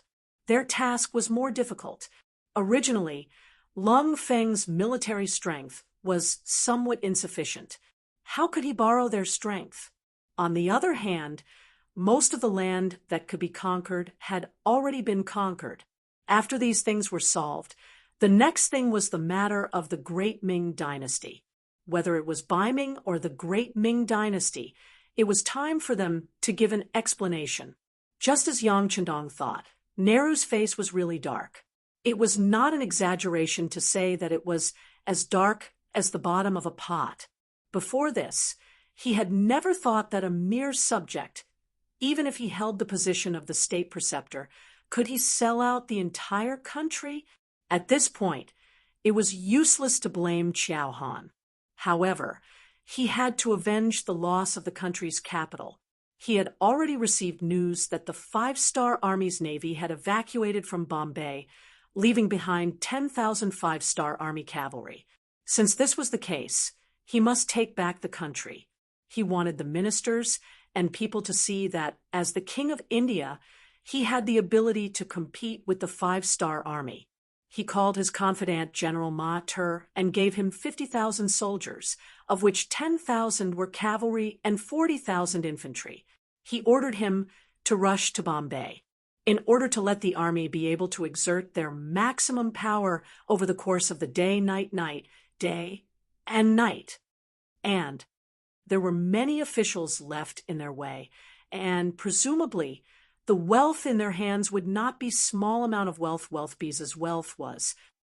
Ma, gather, S army's B's army, and army's greats, and the army's the army, and go B's army's army head set. As soon as they moved, the 5-star army received the news that Gong Feng, the division commander of the World Cavalry's 1st Army's 5th Division, was in charge of replacing the Navy to guard Bombay. This person was one of Yang Qindong's students, and was also a talent in both civil and military affairs. Tian, who sent him to guard Bombay after much consideration. For example, once the Indian Army counterattacked, the 5th Division commander would definitely not disappoint the mission. In Bombay, when Yang reported the news to Gong Feng, he also carefully observed the division commander, who was nearly 30 years old. When he saw that Gong Feng was not anxious, his eyes were as calm as water, and when he looked carefully, a trace of excitement could be seen. Yang knew that his worries were unnecessary. "Director Yun, I will leave 2,000 cavalry for you. At that time, I will need you to take care of the security in the city." Gong Feng already had a plan in his mind. He was afraid that the enemy would not come. Since they came, there was no reason to let them go. Well said, well said. Seeing that Gong Feng was so polite, Yang did not dare to be the slightest bit careless. In terms of rank, one was the branch chief of the Security Bureau, and the other was a division commander. No one could say for sure who had a higher rank. However, the other party came from the World Cavalry's 1st Army and was Yang Qindong's student. How could a division commander compare to him? Anyway, Yang knew one thing. If he provoked this person, he was an existence that could go straight to heaven. He might not dare to act first and report later, but as long as his mouth was crooked and he said something wrong, it would be enough for him to bear the consequences. Seeing Yang's cooperation, Gong Feng just smiled. For him, a branch chief of the Security Bureau was really nothing in his eyes. However, he would not offend the other party for no reason. In short, everyone just had to cooperate with each other. After leaving a regiment of cavalry to Yang, Gong Feng left with the other 4 regiments at night. Because the 5-star army implemented a curfew after they entered the city, no one noticed that so many cavalry had left the city. Even the spies that Nehru left in the city did not know about it. Gong Feng had already made arrangements for the 5-star barracks in the city. He got the soldiers to shout in unison when they had nothing to do, creating the impression that they were training with a large number of people. This could fool some people for a short period of time. After the matters in the city were arranged, Gong Feng left the city. As for where he went, even Yang did not know. However, he had a feeling that this general had set up some kind of trap for the enemy to come and take advantage of. However, he did not know if the enemy would fall for it. Would it be inappropriate? Could you please remove the word no? The answer was obvious. He would definitely fall for it. This was because Ma Tuer, who was leading the troops, did not know what was happening in the city. He got the news from his spies that everything in Mumbai was as usual. He did not see any reinforcements from the 5-star army, nor did he see any movements from the 5-star army in the city. Caution is the parent of safety. Order the cavalry to be at the back, and the infantry to be at the front. Ma Tuer was entrusted with such an important task by Nehru, so he naturally had a certain level of ability. He did not think that the 5-star army did not know about his arrival. However, the other parties still did not do anything. This was somewhat thought-provoking. Before figuring out the true intentions of the other party, Ma Tuer decided to be careful. He placed his cavalry at the back so that if something unexpected happened, he could change according to the situation. It was this move that saved Ma Tuer's life. This was because at this time, Gong Feng had already surrounded them with 4 regiments of the world's 1st Cavalry Army, who said that a small number of people could not surround them. With more people, there were still many mountains, forests, and rivers in this area. Gong Feng had already dug a hole, and was only waiting for the enemy to enter the hole before pulling in the net. The Indian Army was given another name by the netizens in the future, Indian Army. We all know that Indian Army likes to cheat and do some crazy things. In particular, their arrogance left a deep impression on people. It was like during a military parade. A motorcycle often carried dozens of people. If one said that it was a peacock spreading its tail, then it would be a shame to the beautiful peacock. At this time, although the Indian Army did not have the nickname Indian Army, when it came to arrogance, they were not at all inferior. They were also very poor and arrogant. Their so-called 500,000 standing troops were just some civilian groups that were of moderate age but did not have any formal training. Perhaps in the eyes of many people, the younger troops were a sign of strength. Therefore, other than age, they could be said to be lacking in other aspects. Just like the weapons in their hands now, there were all kinds of weapons. There were long spears, long knives, short knives, long swords, short swords, and some wooden sticks mixed in. It gave people the feeling that it was a hodgepodge. However, such an army still had a complacent look. It seemed that no matter what kind of opponent they encountered, with their youth and strength, they could charge and win. They wore unlined clothes, and it was obvious that there was no cloth armor on them, not to mention armor. With such equipment, even Yangtze's local troops could not enter. Now that they were targeted by the elite of the elites, the 1st Cavalry Division, how could they have a good time? When night came, the Indian Army was still hurrying. This was not because they were very obedient, but because Ma Tuer, as the general of the army, had painted a big pie for them. After reaching Mumbai, they could loot for 5 days. It was this noble idea that made it impossible for them not to be faster. It seemed that if they were late by 1 step, they would not be able to get anything. This caused the formation of the Indian Army to be in disarray. Many of them were already panting heavily, but no one was willing to give up on the journey and give up on their dreams and goals that they couldn't achieve. In the forest beside the official road, Division Commander Gongfeng was looking at the scene in front of him with night vision binoculars. At first, he was even a little dumbfounded. This was very different from what he imagined a regular army to be. At one point, he thought that this was a trap prepared by the enemy for him to enter. After observing for a while, he saw that the last 10,000 cavalrymen were finally wearing cloth armor. Only then did he breathe a sigh of relief. Although cloth armor was the lowest equipment and was not in Gongfeng's eyes, at least there was a difference. Since the cavalrymen were wearing cloth armor, it was very reasonable for the infantry not to wear armor. Seeing the Indian Army enter his encirclement, unknowingly, Gongfeng, who originally only had a 70% chance of winning, was now at least 90%. He couldn't help but wonder how the Indian soldiers would react when faced with a charge from a cavalryman clad in solid armor. Would they be defeated in one hit? Everything had to be done with facts. In the darkness, a bright red flash suddenly rose in the forest. In an instant, the dazzling light attracted everyone's attention. Thank you for the monthly tickets and rewards from Blazing Flame 3-inch Nail. Thank you for G. Pingan's Red Packet reward. Again, I will solicit votes for Longzi's new book, Duke Fierce. Friends who pretend to be real can go and take a look. Longzi admits that he is very diligent. Thank you again for your support. If you still have a recommendation ticket or a collection ticket, please vote. This is very important for the new book. Longzi knows that everyone is supporting him and will be more diligent. Thank you. Military supply to Ming will be completed soon. I will strive to update 4 to 3 times a day before the completion. Don't worry, no matter what happens, I will not stop updating. I guarantee a smooth completion.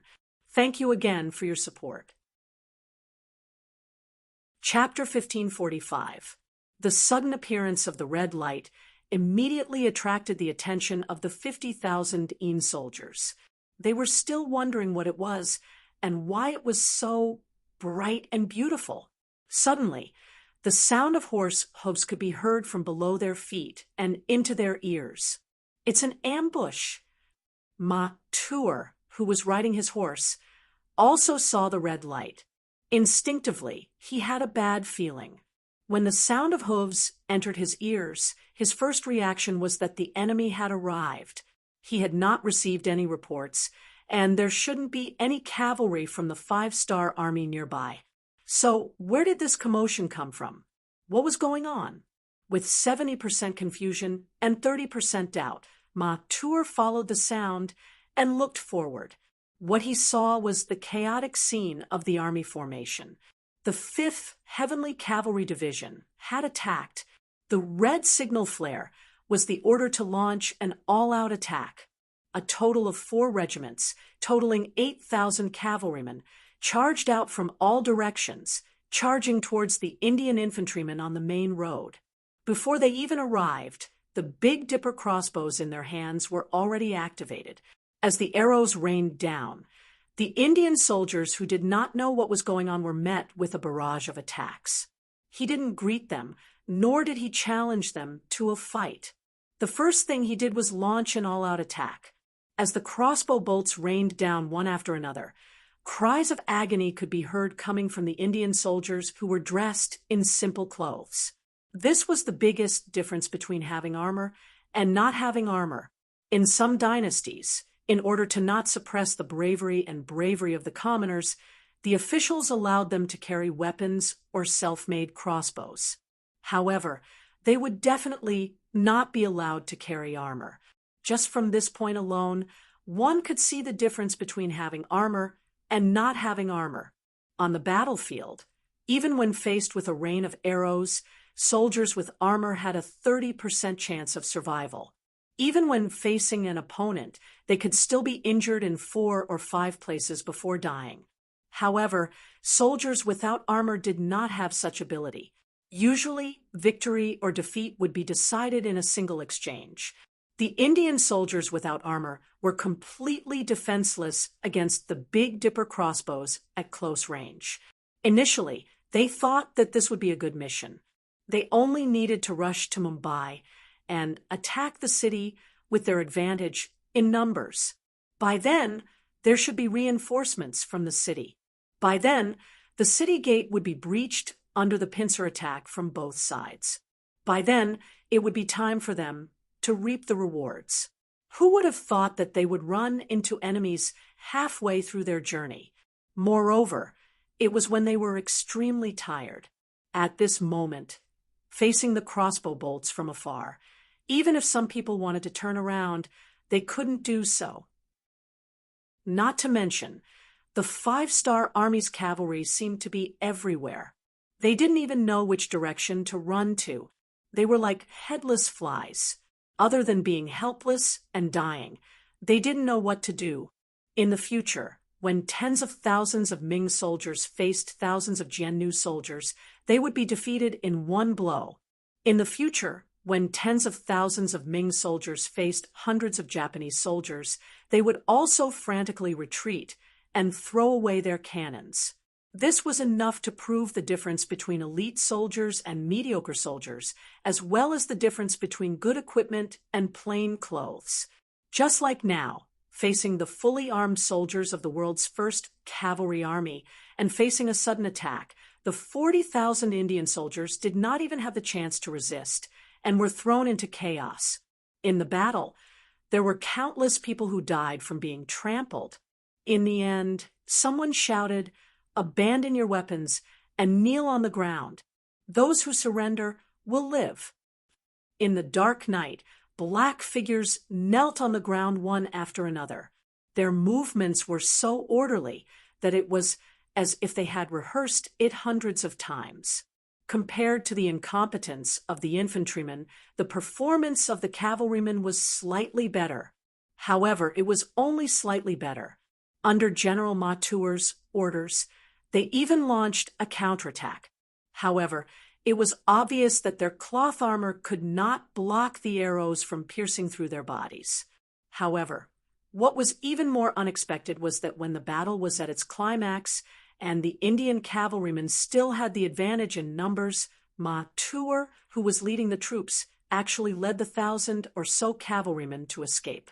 This was because he could not see any hope of victory. In addition, in the dark night, he did not know how many 5-star army soldiers there were. He was very worried that if he continued to fight, he would lose his life here. As such, he might as well just leave.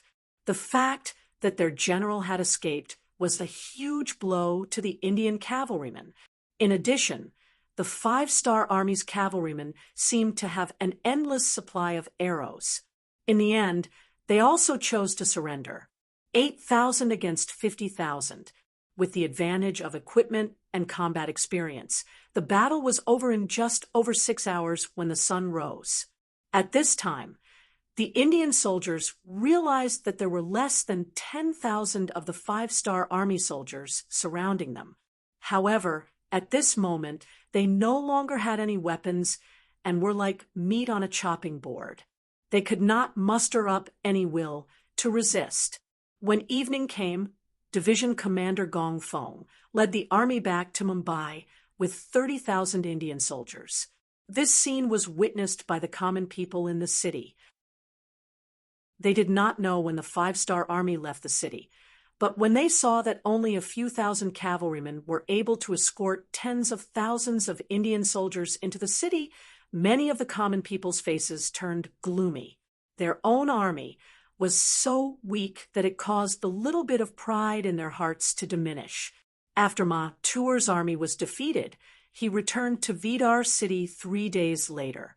He cried and complained about the shamelessness of the 5-star army. He even exaggerated that 70 to 80,000 5-star army cavalrymen surrounded them and set fire and arrows on them. In the end, he was unable to turn the situation around and killed his way back. King Nehru's face was naturally filled with anger. He cursed Ma Tuor's incompetence in his heart. He did not believe that there would be any 5-star army cavalrymen around Mumbai city. However, considering that they were in dire need of manpower, if he really killed Ma Tuor, it would inevitably cause panic among the other generals. In the end, he only reprimanded Ma Tuor and allowed him to take the blame. In the eyes of the other generals, Nehru displayed the image of a benevolent king. Everyone praised him endlessly. The rest of the generals expressed that when they encountered the main forces of the 5-star army, they would definitely risk their lives to repay the king's kindness. In the eyes of Nehru, all of these made him very satisfied. He took the opportunity to announce that he would send out 300,000 soldiers and set up a defensive line in front of the Godavari River. For this, he even took out the cannons and guns he bought from the Westerners and put on a look that said he would take care of whoever came. However, no matter what, after Madal's defeat, Nehru's thoughts of splitting up his forces had been resolved. He could be considered to have completely given up on the vast land north of the Godavari River and instead used a passive method to wait for the 5-star army's arrival. Time passed quickly. Half a month later, Yang Chindong brought the main forces of the 5-star army to Mumbai city.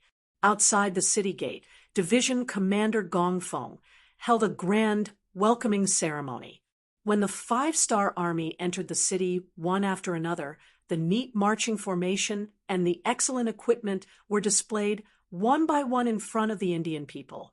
Some people who originally wanted to wait for the king to come back unknowingly gave up on that idea.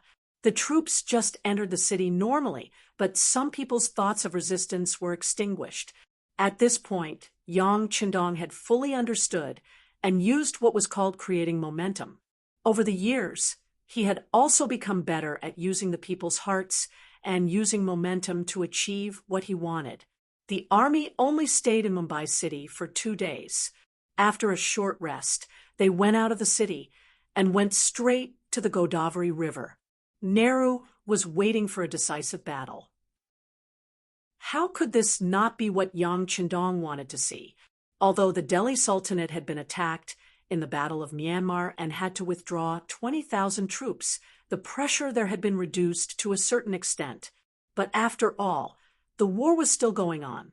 Every day that was delayed would cause the development of the Delhi Sultanate to stagnate. If he could settle the matter of India earlier, he could send troops to help. In comparison, if he could have a decisive battle with the Indian army earlier, he would not delay it by a day. Tian Hu, the commander of the 1st Cavalry Army, and Su He, the commander of the new army, who had rushed to the Godavari River, had already reported that the Indian army had placed many cannons on the opposite side of the Godavari River. They even saw nearly 10,000 flintlock soldiers. This was the main reason why they had no choice but to stop the charge.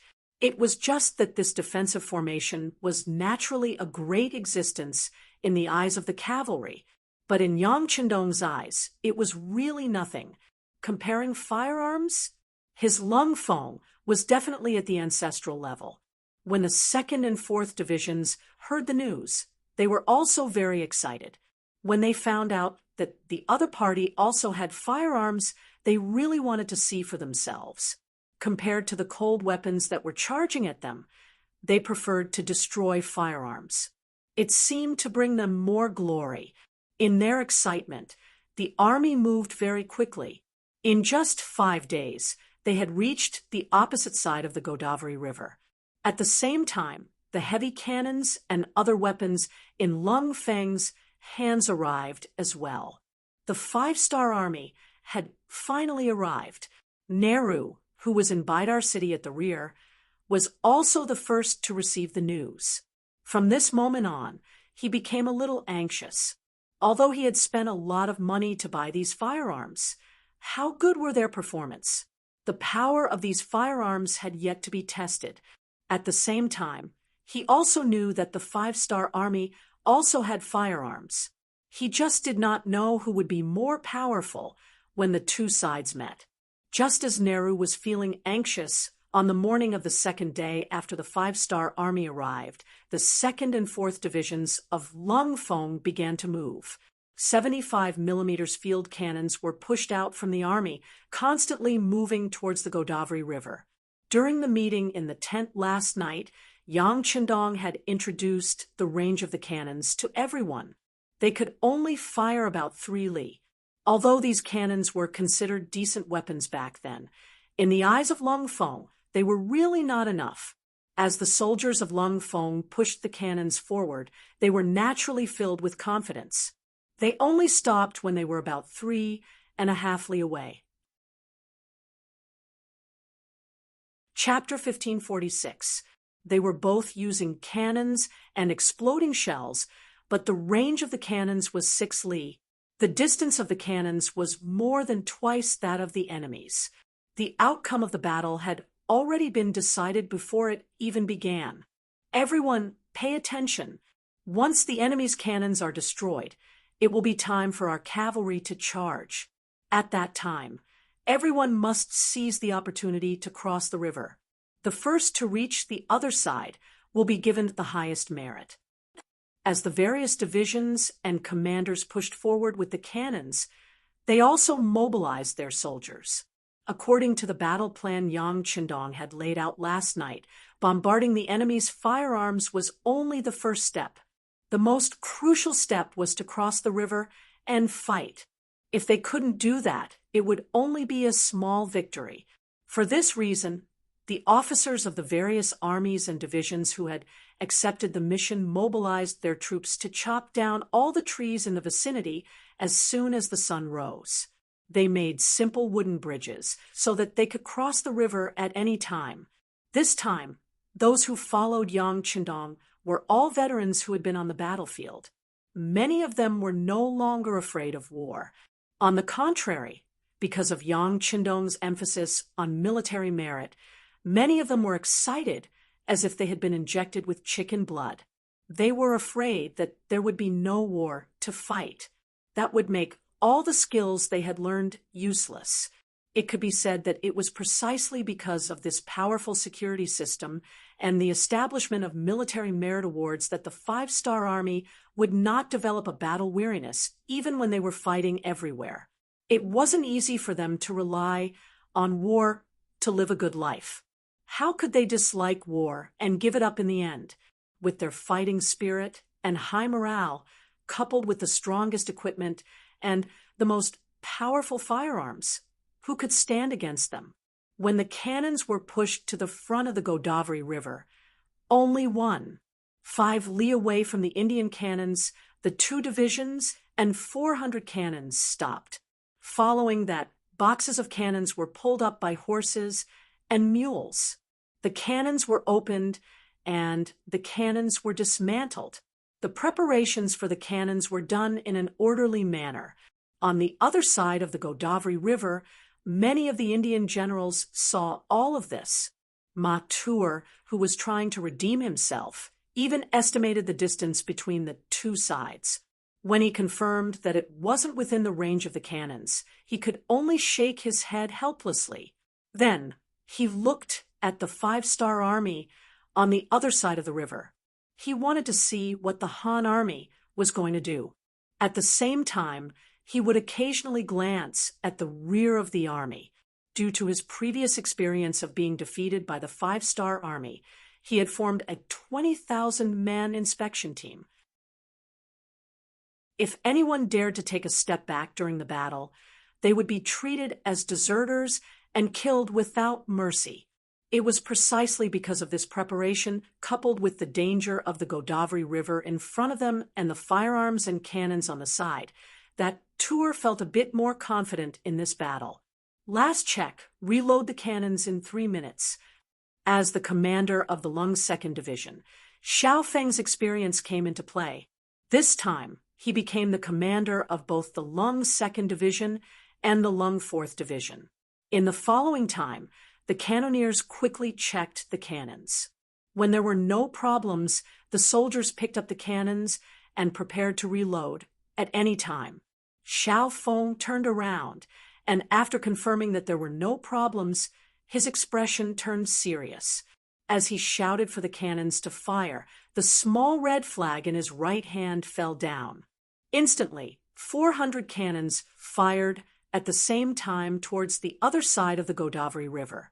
There was no test firing, nor was there any calibration. There were simply too many Indian soldiers on the other side of the river. Looking from afar, it seemed as though there was no end to the number of tents. With so many targets, it was impossible for the cannon to miss. Xiu, xiu, xiu. Xiu, xiu, xiu. The cannons let out a pleasant sound as they pierced through the air and landed on the Indian camp on the other side of the Godavari River. Some landed on the enemy's cannons, some landed among the gunners, and some landed among the archers. There were even some that landed beside the tents, uprooting them one by one. With a loud bang, the orderly Indian camp was replaced by a cloud of smoke. Cries and screams could be heard from the camp. The cannons landed with a loud bang and a ferocious force that greatly exceeded the expectations of the Indian soldiers. When many of them were hit by the cannons, their bodies were smashed to pieces, or they were injured by the aftershocks of the cannons, losing an arm or a leg. The camp was filled with the cries of ghosts and howls of wolves. Mathur, who was riding on his horse, was also frightened by this scene.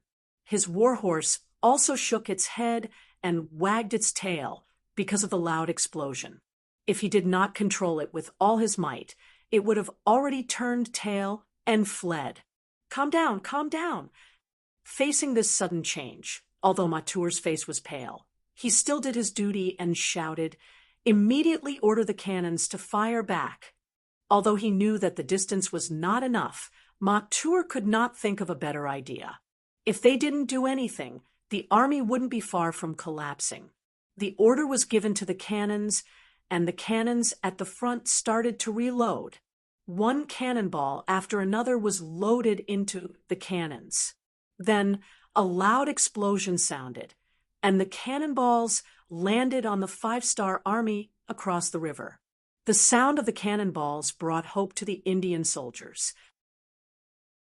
Many of them were looking at this scene, hoping that their cannons would succeed. Boom, boom, boom. Boom, boom, boom. The sound of cannons rang out and landed about 200 to 300 meters in front of the five-star army, creating craters one after another. However, that was it. With the limited range, these cannons could not harm the five-star army at all. Destroy all the cannons. Fire. Xiao Feng's face was cold. Although the enemy's cannons could not harm him, the sound of the cannons was a provocation to him. Since they dared to fire back, he would not be able to recognize his parents if he did not beat them up. He would not be able to live up to his position as a division commander and the 2 golden badges on his shoulders. Compared to the other division commanders of the Cold Front, who had the title of Major General, the 1st, 2nd, and 3rd Division commanders were all lieutenant generals. The sound of cannons being fired rang out once more, the target being the Indian cannons. Amidst the earth-shattering sounds, more and more cannons became the targets of the Indian cannons and were blasted into smithereens. The soldiers were also blasted into the sky, and there were countless casualties. Without the threat of the enemy's cannons, the 400 field cannons of the five-star army took turns moving forward. They needed to extend their firepower and prepare for the other armies to cross the Godavari River. With the extension of the cannons, the Indian army that thought they were safe became hell. Even Matur had no choice but to retreat. However, his gaze was fixed on the Godavari River. He believed that after the cannons fired, the five-star army would force their way across the river. That would be the moment when the 2 sides clashed. That would be the time for him to counterattack. The sound of the cannons continued to ring out. It was as though the cannons did not cost any money. The other five-star army also used this time to start building the pontoon bridges. The Godavari River was not very wide. It was less than 2 miles wide. The most important thing was that the river was not deep. The shallowest part was only 1 meter deep, and the deepest part was only 3 meters deep. Furthermore, the river was not turbulent. Under such conditions, the five-star army only needed to follow their usual training and build the pontoon bridges. By the time the giant logs were laid down one after another to form a bridge, it was already more than 4 hours later. With the combined efforts of 30,000 soldiers, the first pontoon bridge was completed. Following that, the 2 regiments of the 2nd Regiment and the 4th Regiment became the first batch of soldiers to cross the bridge. They held onto their Type 95 rifles and various heavy and light machines. They carried enough ammunition and rushed to the other side of the river. Very quickly, they established the first line of defense. With just 1 pontoon bridge, it was unknown how long it would take for an army of 200,000 to cross. Thus, the 2nd and 3rd pontoon bridges were quickly constructed. Compared to the difficulty of the first pontoon bridge, the subsequent construction was much faster. They could build both pontoons at the same time. In the end, they only needed to connect the pontoons. The main focus of the five-star army was still on the pontoon bridges. This gave the Indian army a chance to counterattack. Mater, who had been waiting for this opportunity, immediately gave the order for the entire army to charge forward. Not only did they have to blast the five-star army into the river, they also had to destroy the pontoon bridges. This was also the only chance for the Indian army to turn the tables. As long as they did not allow the five-star army to cross the river, they would be in an invincible position. Behind them were the 20,000 soldiers of the inspection team, who were staring at them like tigers watching their prey. To the majority of the Indian army, they could either stand there and wait for the cannons to blast them to pieces, or charge forward and chase the five-star army back. Without any other choice, more and more Indian soldiers chose to take the initiative to attack. In their eyes, this was not only a matter of luck. If they did well, they could even earn merits. It was the only way for them to survive. In the blink of an eye, more and more Indian soldiers launched their counterattack. They held on to all sorts of weapons and shouted out various slogans to boost their courage.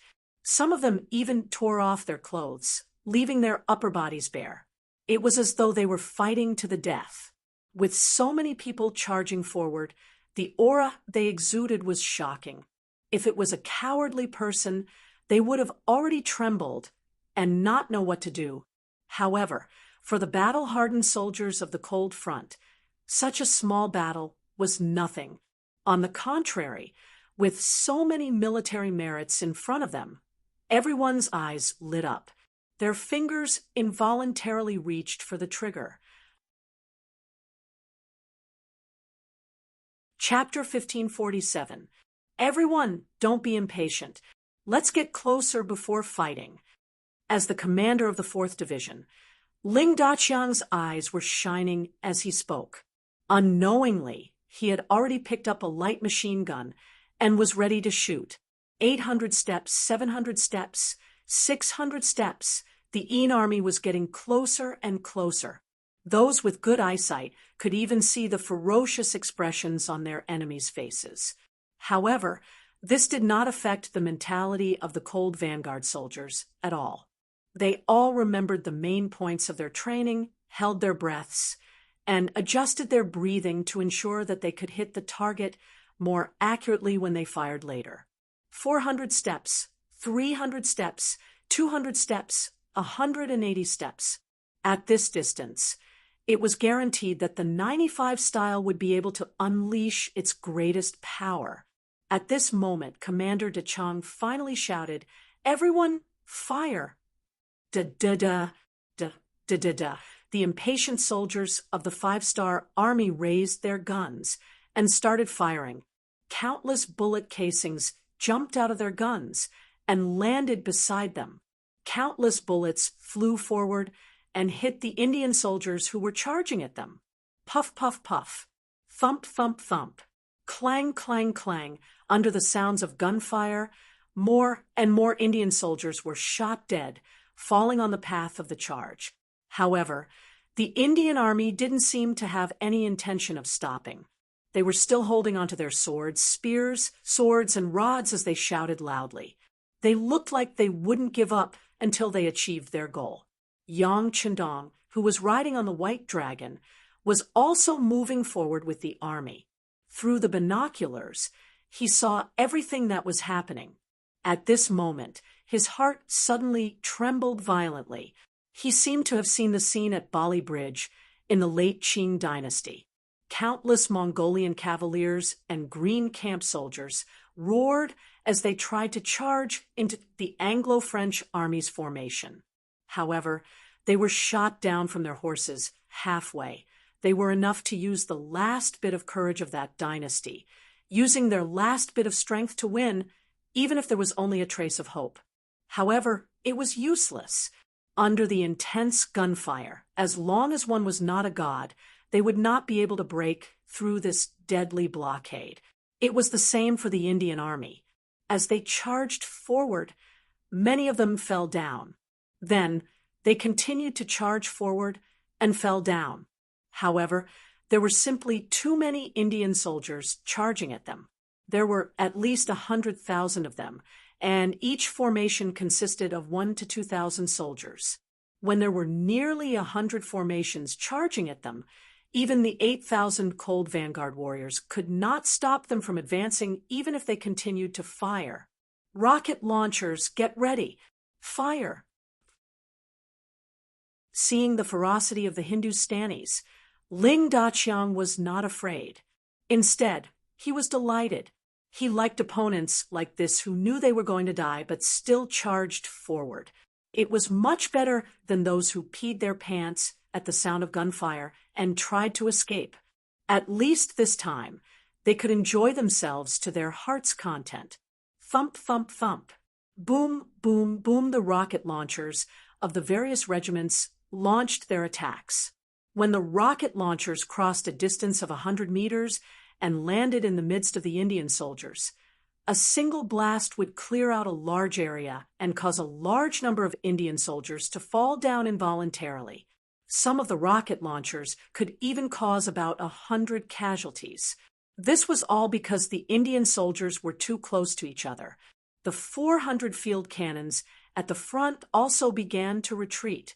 After retreating to a certain distance, they landed their cannons within 200 steps of the river. The cannons landed amongst the charging Indian soldiers, causing a large number of casualties. Under the alternating sounds of cannons and gunfire, the area between 80 and 500 steps of the Godavari River was quickly filled with corpses. A rough estimate showed that there were no less than 30,000 people dead. This was the damage done in less than 2 hours.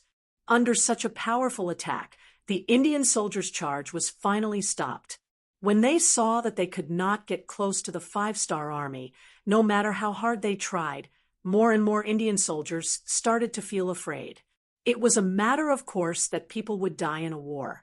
Anyone in the army would have to make plans and preparations in this regard. However, it was not what everyone wanted to do, to die without any hope of victory. When they realized that they would die if they charged forward, some people started to hesitate. Why did they have to rush forward to die, while their comrades behind them could watch all of this from afar without being harmed in the slightest? Without comparison, there would be no emotions and no disappointment. When they realized that the faster they ran, the faster they would die, some of the Hindustanis slowed down on purpose. Some of them even turned around and ran back. That's right, there were 20,000 inspectors behind them. But what if they could break through the blockade of the inspectors? Those people did not have such perverted killing weapons like the 5-star army. This gave them the courage and opportunity to try. Another quarter of an hour passed, and the Indians threw down another 10,000 corpses. De Chong and the rest of the soldiers were shocked to find that there were no more opponents in their sights. All the Indian soldiers began to run back and started to fight with the inspectors who were looking at them from behind. Don't worry about them. Load your weapons and get ready to fight at any time. Ling De Chong only took a glance with his binoculars and ignored the Indian soldiers. After giving the order, he turned around to check on the construction of the pontoon bridge. That's right, 2 pontoon bridges were about to be completed in 2 hours. It could be imagined that more and more cavalry would arrive. That would be the time for them to charge. On the Indian side, the 20,000 inspectors killed countless Indian soldiers. It was only when Mathur sent another 10,000 reinforcements that the situation stabilized. At this moment, there were less than 40,000 Indian soldiers standing in front of them. In other words, 20,000 Indian soldiers had died in that short period of time. Charge back. As long as you charge back, you will have a chance to survive. Otherwise, even if you die, your families will not be taken care of. Mathur knew that the morale of the Indian soldiers was unstable. However, in order not to disappoint the king, he could only grit his teeth and persevere. Charging back meant death. Not charging back meant death. The only difference was that if one died, their families would be taken care of. However, the Indian soldiers had no choice but to turn around. Oh, or rather, it should be said that they had changed their direction. To them, the weapons in their hands were no different from fire sticks when compared to Lung Feng's muskets. In fact, they were even inferior. They're here again. Seeing that the sky was about to turn dark, the Indian army turned around and prepared to charge at them again. Xiao Feng chuckled and said with a sense of satisfaction, "Cheer up, it's time for us to reap the harvest. Commander Xiao, give us a chance." Just as the 4 regiments of the Cold Front soldiers were prepared to fire at any moment, the commander of the 1st Cavalry Army, Tian Hu, and the commander of the new army, Su He, arrived behind Xiao Feng. Although the 3 of them held different positions, they were all lieutenant generals. In terms of status, they were about the same. Therefore, they were very polite when they spoke to each other. When the two commanders spoke to Xiao Feng in unison, he also felt a trace of pressure. What? Have the armies of the two commanders already crossed the river? Xiao Feng asked, not answering the question directly. He noticed from the corner of his eyes that the cavalry soldiers were still crossing the river and had not started to gather. No, but it will take at most 15 minutes for them to cross the river. They don't need to gather to charge. By the way, Commander Xiao, as you know, the construction of this place will require a lot of manpower. Even if they are all moved away in the end, many families can't live without men. Thus, it's better to capture as many captives as possible. Tian, who urged his horse forward and spoke with a sincere expression. Tian, whose words were not his own analysis. They were words that Yang Chendong had said in public announcements more than once. As the commander of the Cold Front soldiers and an extremely senior person, Xiao Feng naturally knew this was the truth. He could continue to kill the enemy, but it would be bad if he delayed the sixth young master's plan to rule the country. After lowering his head and thinking for a while, Xiao Feng finally raised his head and said, "All right, you guys hurry up and cross the river before you officially enter the battlefield. If the Indian soldiers attack, we will have to fight them back." This meant that Xiao Feng had agreed. Once the cavalry entered the battlefield, they would stop fighting. Upon hearing this, Tian, Hu, and Su he couldn't help but nod. They were impressed by Xiao Feng's ability to see the big picture. "All right, thank you, Commander Xiao. We are all working for the sixth young master and for the development of our people. This is what I should do." Xiao Feng chuckled and returned to his commanding position. As the commander of the 2nd Division of the Cold Front, he had a firearm in his hand. His every move was watched by many people. This was especially so when he interacted with other commanders or division commanders. He didn't want to be noticed by others because he wasn't paying attention. Even if the 6th young master didn't doubt his loyalty, it was inevitable that there would be people who would gossip behind his back. If that was the case, and someone reported this to the 6th young master, he might have to resign from his position to avoid trouble. Xiao Feng saw everything clearly. After he finished speaking, he turned around and left. Tian, Hu, and Su he looked at each other, cupped their fists, and left as well. Since Xiao Feng could see through it, how could they not understand the logic behind it? Since ancient times, generals with great power were easily suspected. They wouldn't make mistakes just because they weren't paying attention.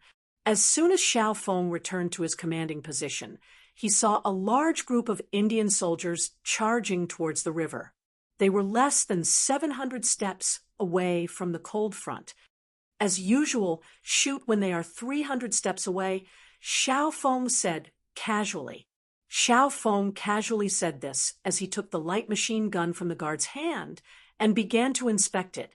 Left with no choice, the 40,000 Hindustanis chose to continue charging forward. Chapter 1548. They knew that rushing forward would most likely result in death, but they had no other choice. General Mader obviously wanted to use them to consume the ammunition of the 5-star army. The only thing they could do was to be a somewhat useful live target. Knowing that they would die, most of the Hindustanis simply threw away the weapons in their hands. To them, in the face of firearms, there was no difference whether they had weapons in their hands or not. Since that was the case, they might as well die in a relaxed manner. A total of 40,000 people walked forward step by step in a densely packed formation. Some soldiers even held hands with each other. It seemed that only by doing so would they not be so lonely on the road to the underworld after death. Even though the sky had already darkened, there were still people moving about in the vast and mighty army of 40,000 people. These were all human lives. Even though they were of a different race, Many of the Cold Front warriors still couldn't bear to see this happen. Even Beta Persei and the others who were standing in the middle of the army seemed to have the same thought. Many of them even deliberately looked at Yang Qindong, who was riding on the white dragon. Perhaps they wanted their master to be merciful to their opponents. How could Yang Qindong not feel the gazes of these people intentionally or unintentionally looking at him? But his heart was like a boulder and did not waver in the slightest. He would never forget how the Hindustanis in the future rebelled against China. When you were needed, you could say anything. When you were not needed, you could be as cruel as possible. Looting, burning, and killing were all kinds of evil, but their country did not care. Instead, they allowed such things to happen. Because of this, many outstanding Chinese people suffered losses in this matter, and even lost their lives because of it. Since there was a chance now, of course, he would not let these people live, let alone let history repeat itself. Give the order. Unless you kneel down and surrender, you are the enemy. You know how to treat the enemy. After Yang Qindong said this, no one dared to say anything else. Some smart ones had already run to the front to pass the order. In fact, there was no need to give any special orders. Since Yang Qindong did not give any new orders, they would just follow the same old routine. Therefore, before the messenger could cross the river and reach the front line, the 5-star army had already opened fire. The vanguard of the 40,000 Hindustanis was already within 300 paces, and under the full force of their firepower, wave after wave of Indian soldiers fell to the ground. After being shot, some of the Hindustanis even had a look of relief on their faces. Perhaps this way they would no longer have any worries and worries. The gunshots did not stop, and the casualties of the Hindustanis continued to increase. Under the heavy firepower of the Lung Feng soldiers, no one could get within 100 steps of them. Most of them were shot dead between 300 and 200 steps. This phenomenon continued until a quarter of an hour later, when the most elite cavalry of the 5-star army had already crossed the river. Then, without waiting for the formation to be completed, the two commanders, Tian Hu and Su He, commanded the cavalry to charge forward, one on the left and one on the right. The moment the cavalry charged, the Lung Feng soldiers stopped shooting. In just a short while, bullets had already fallen to the ground beneath their feet. Now that they no longer had to shoot, many of the soldiers began to massage their arms. It was obvious that shooting was a strenuous job, and it was very tiring to shoot for a long time. Charge! Those who drop their weapons and kneel down will live. Tens of thousands of the 5-star army's elite cavalry charged, and the battle cry rang out everywhere. They shouted in the Hindustani language that they had just learned. In fact, it was just a Hindustani language to force the enemy to surrender, and it was not difficult to learn. Just a moment ago, they were still facing firearms attacks, and suddenly the enemy changed tactics. Many of the Hindustanis widened their eyes, and they did not know what to do. It was true that infantry was at a disadvantage against cavalry, but it was not to say that they did not have a chance. But when they wanted to fight back, they found that the weapons in their hands had been thrown to the ground at some point.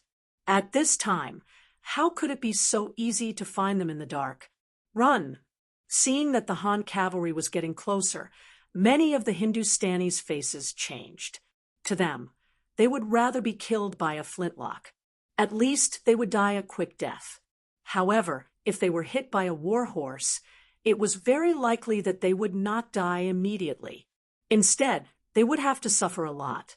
This was not what they wanted. The tens of thousands of Hindustanis were all panicking, and the originally orderly formation became very chaotic. Everyone turned around and ran. It was as if whoever was a step slower would suffer the pain of being trampled by 10,000 horses. In such a chaotic environment, how many people would seriously listen to the Five-Star Army's slogans to surrender? Due to the cavalry's charge, the battlefield became even more chaotic. This greatly exceeded the expectations of Grand General Matuer behind him. He did not deny that the infantry was sent to exhaust the Five-Star Army's ammunition. He had seen the firearms that his king bought from the West, and he knew that it required a lot of gunpowder to fire. Once there was no gunpowder, the gun was no different from an ordinary stick. He hated the fact that the Five-Star Army appeared and destroyed his artillery and firearms. Otherwise, he would not have to use manpower to exhaust bullets in exchange for a chance to win. However, who would have thought that the gunshots would stop? Just when he was thinking that the Five-Star Army's gunpowder was about to run out, he suddenly saw the black shadow rushing back. Not only that, the ground under his feet began to tremble. What's going on? After Matuer exclaimed, he instantly thought of a possibility. Then he said in shock, "Not good. The Five-Star Army's cavalry has already crossed the river. They are charging. Come, archers, where are the archers? Prepare to counterattack." As he shouted, Matuer's eyes revealed a hint of joy.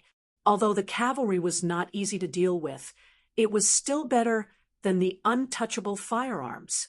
Once the Han cavalry's momentum was restrained, perhaps his opportunity would come. For example, he could push the enemy back and then take the opportunity to lead his troops to charge. With the Han cavalry's cover, the Five-Star Army's firearms would not be able to fire casually. This would create an opportunity for him to rush to the river. This sudden turn of events had indeed caught many of the Indian generals off guard. But after hearing the great general's shout, many people calmed down from their panic. Then many of the soldiers picked up the bows on their backs and prepared to counterattack. In the dark, there was a limit to the accuracy of a bow and arrow. Unless it was a godly archer, the arrow that was shot out would most likely fly off to who knows where. Fortunately, they had enough soldiers. When the rain of arrows fell, even Ming would be able to deal a heavy blow to the Five-Star Army's cavalry. It was a good idea, but they forgot one thing. That was, in front of the Five-Star Army's cavalry, there were still tens of thousands of their own troops. Even though they had been suppressed by Lung Feng for 15 minutes, there were still more than 30,000 people. This was not a small force. Because they did not want to be trampled to death by the cavalry, their retreat not only made it difficult for the archers to shoot, but also caused them to charge back into their own camp, causing even more damage. It was not a bad idea, but it had already become a reality. Under the pursuit of the cavalry, under the heavy sound of iron hooves, the Hindustanis desperately ran back. Even when they reached their own camp, they did not have any intention of stopping. Perhaps they did not want to be trampled to death, or perhaps they wanted to return to their own camp to seek reinforcements. But no matter what, they still charged back, causing damage to Matuer's defense and the archers' counterattack. It's a success. Everyone attack, extend the cannons, and bring out those mortars as well. With the help of the binoculars, Yang Qindong saw the Hindustanis frantically running back and his own cavalry chasing after them. Although he could only see a rough picture in the dark, with his many years of experience, he believed that it was a success. Soldiers were defeated like a landslide. This was the scene in front of him. Once the situation on the battlefield became irreversible, even if they wanted to, it would be impossible to reverse the situation. When Beta Persei heard that they were going to use the mortars, how could he remain calm? He immediately agreed, turned around, and rode away. Not long after, the rumbling sound of cannons could be heard. This was not the self-made field artillery of the Five-Star Army's military factory, but the sound of a 100mm mortar. In comparison, it could hit a distance of more than 10 miles and could kill people. The shells landed behind the Hindustani army, causing great damage and completely disrupted Matuer's previous arrangement.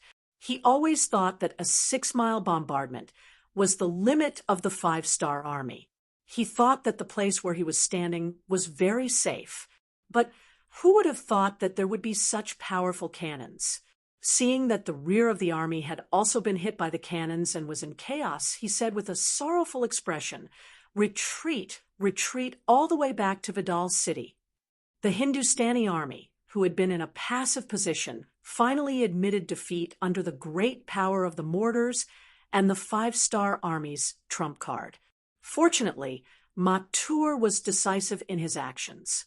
Under his decisive command, 100,000 of the 300,000-strong army managed to escape back into the city. And this battle had basically crushed the Hindustani army's will to resist. The sky was finally bright. At this time, under Yang Chendong's command, the army basically joined the battle. But because the Hindustani army was already in a mess and had no strength to resist, most people were just capturing captives. The battlefield was big enough, there were enough enemies, there was a language barrier, and very few people cooperated. The capture of captives actually took 2 days and 1 night. It was not until noon on the 3rd day after the battle began that the battlefield basically stopped. Yang Chendong looked at the report that had just been sent to him. In this battle, they had killed more than 70,000 enemies and captured nearly 130,000 enemies. He knew that the Hindustanis were about to be finished.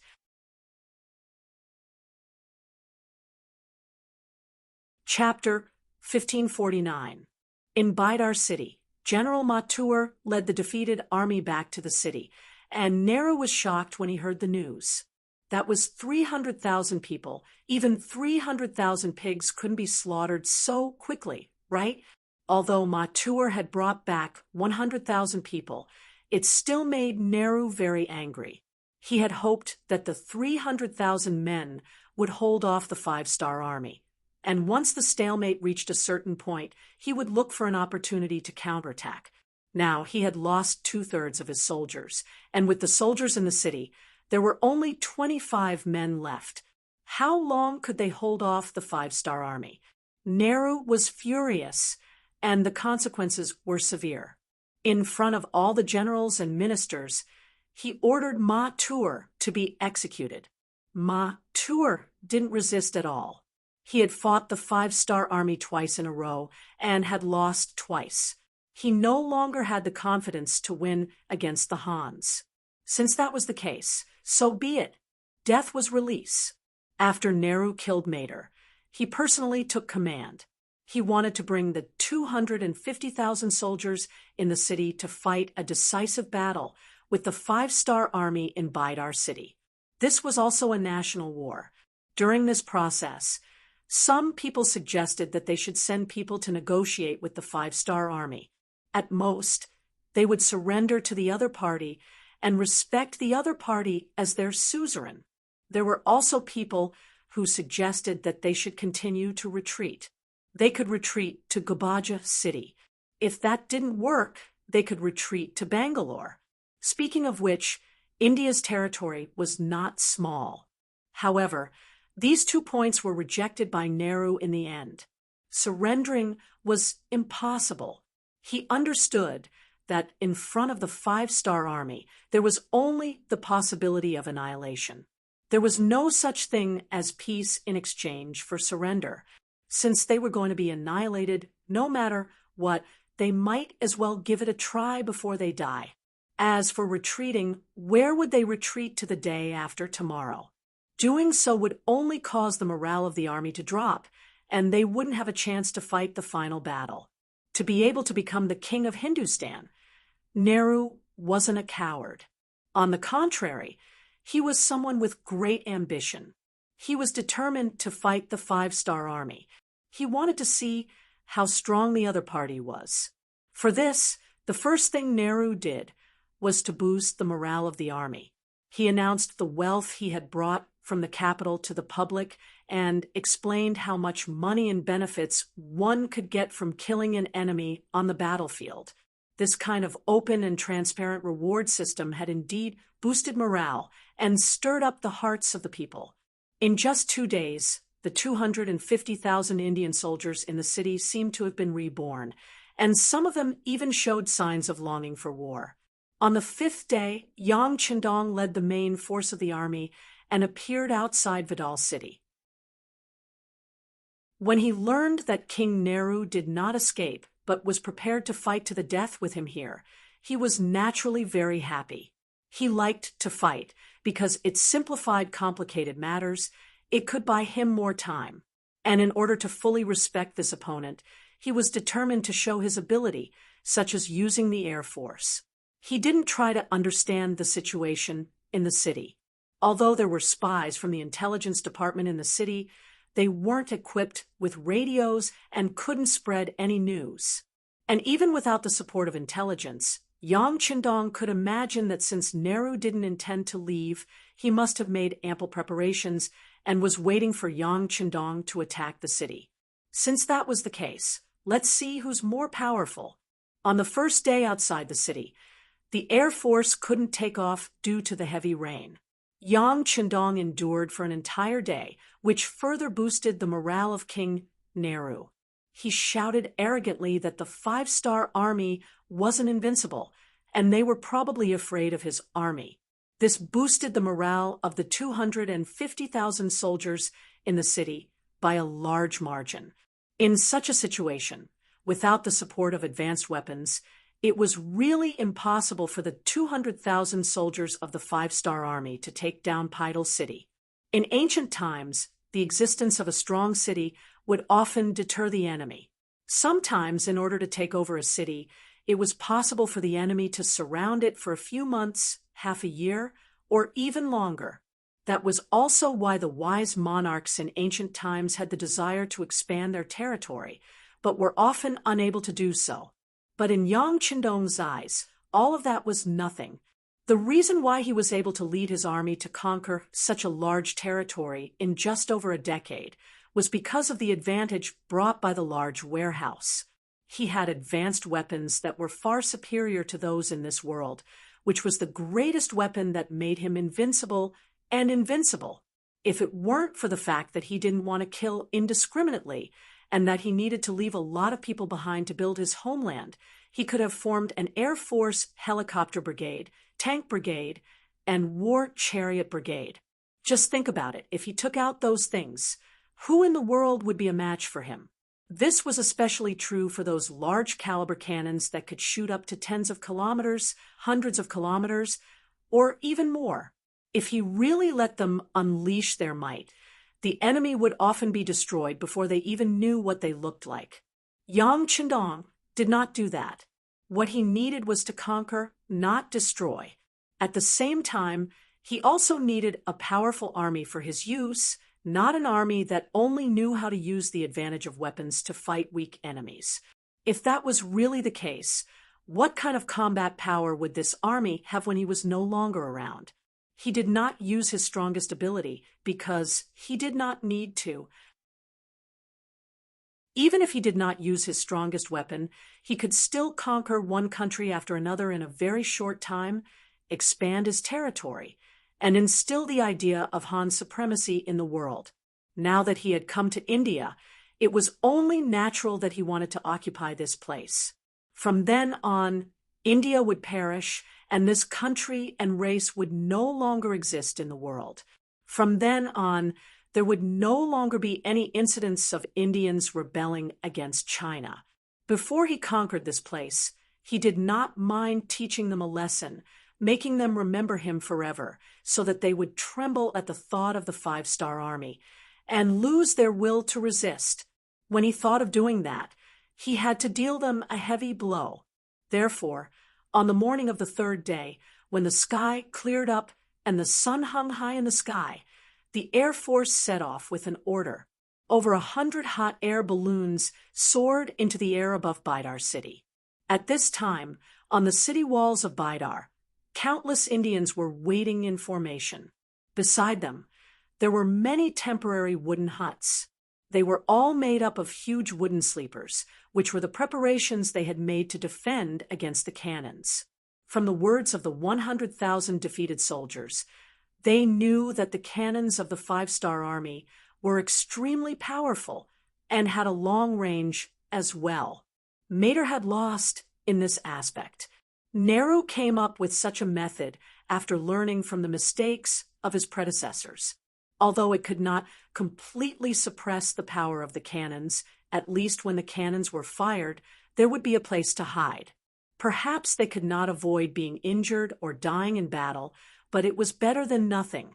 When he thought that he had done all this, he would have the ability to compete with the Five-Star Army, or at least have the ability to fight a protracted war. But when he heard the exclamations of the soldiers and saw the hot air balloons that had appeared above the city without him knowing, he was still shocked. What are these things? Nehru did not know, nor did he know what they were used for. But his intuition told him that these things must be very dangerous. After all, being able to fly in the sky was already a breakthrough in the thinking of many people. Because of the backward science, the ancients had always been in awe of the heavens. Before they could figure out whether the earth was round or square, the heavens were always in existence that they had to worship. But now there were actually people who could fly in the sky. Just this statement alone made the eyes of many Hindustanis show fear. Although the stimulation of wealth did not cause any chaos, it was obvious that the morale of the army was greatly affected when they saw the hot air balloons floating in the sky. Although they did not know what these things floating in the sky were, they knew that they did not have these things, but the Han people did. As soon as the hot air balloons appeared, it attracted the attention of all the Hindustanis in the city. Not only were there 200,000 soldiers, but there were also more than 1 million civilians in the city. India was a large country with a large population at that time. As one of the largest cities in the country, Vidar city had long had more than 1 million civilians. This was also one of the reasons why Nehru was so confident. In his opinion, with so many civilians, as long as he did not suffer a crushing defeat, he could rise again at any time. Under the eyes of millions of people, the hot air balloons arrived above Vidar city. Then, a large number of wooden barrels filled with black oil fell from the sky like a fairy scattering flowers, falling toward Vidar city. Countless wooden barrels fell. But to the Hindustanis who did not know the power of the black oil, this did not make them feel anything. They only instinctively dodged. However, when the wooden barrels fell to the ground, a large amount of black oil poured out. Following that, many fire extinguishers fell from the sky and started a huge fire.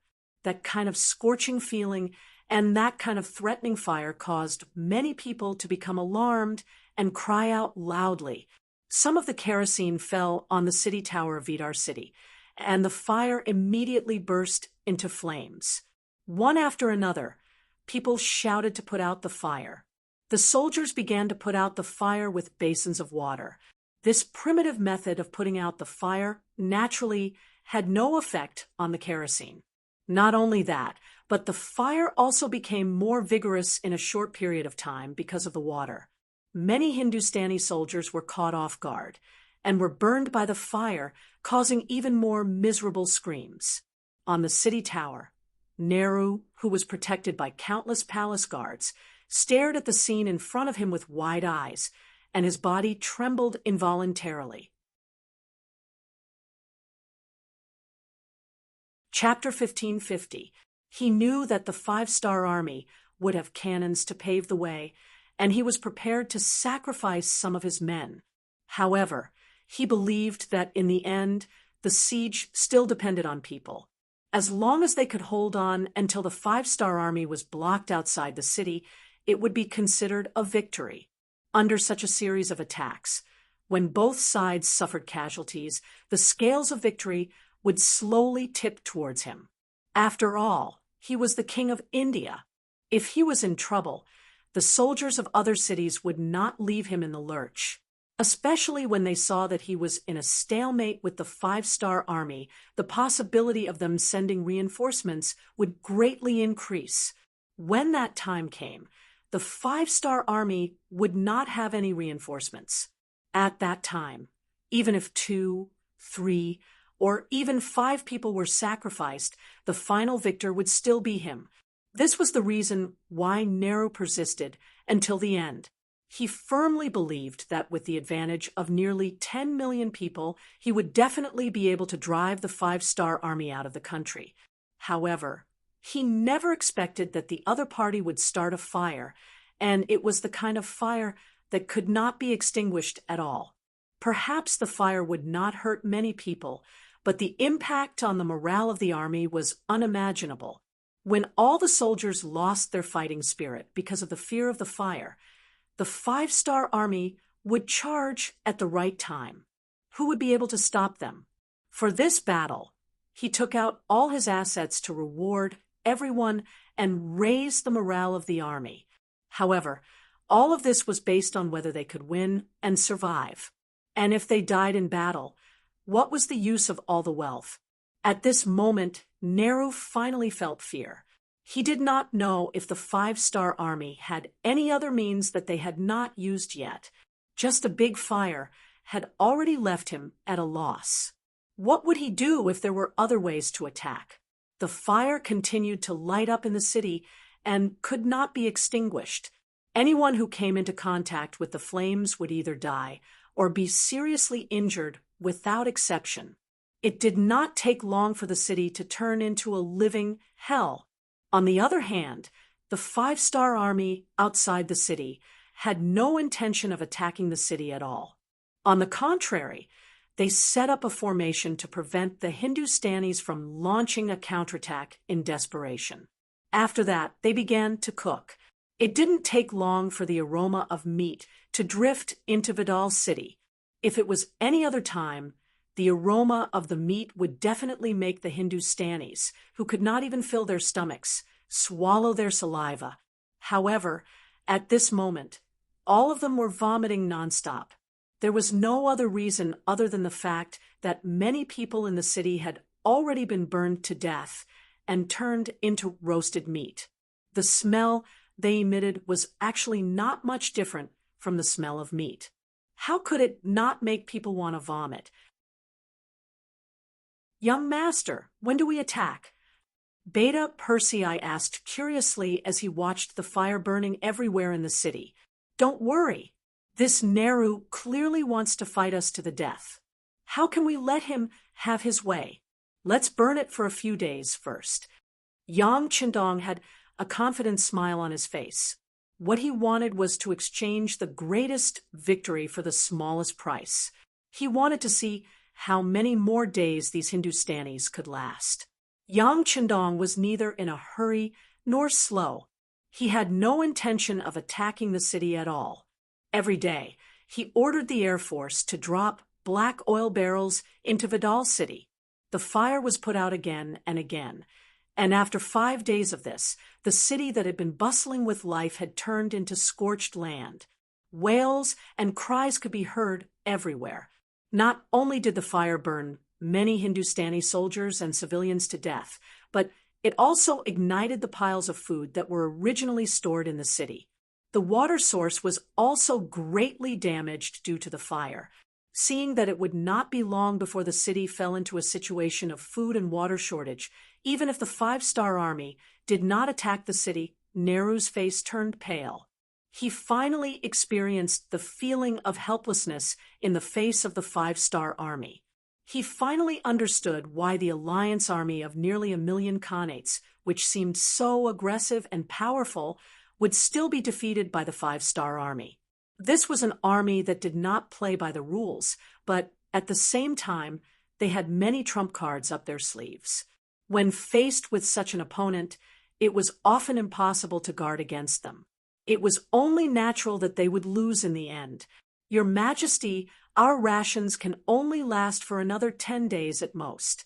We don't have much water left. If this goes on, we—" Finally, one of the generals asked Jawaharlal Nehru in a doubtful tone, Kill those who incite the army's morale.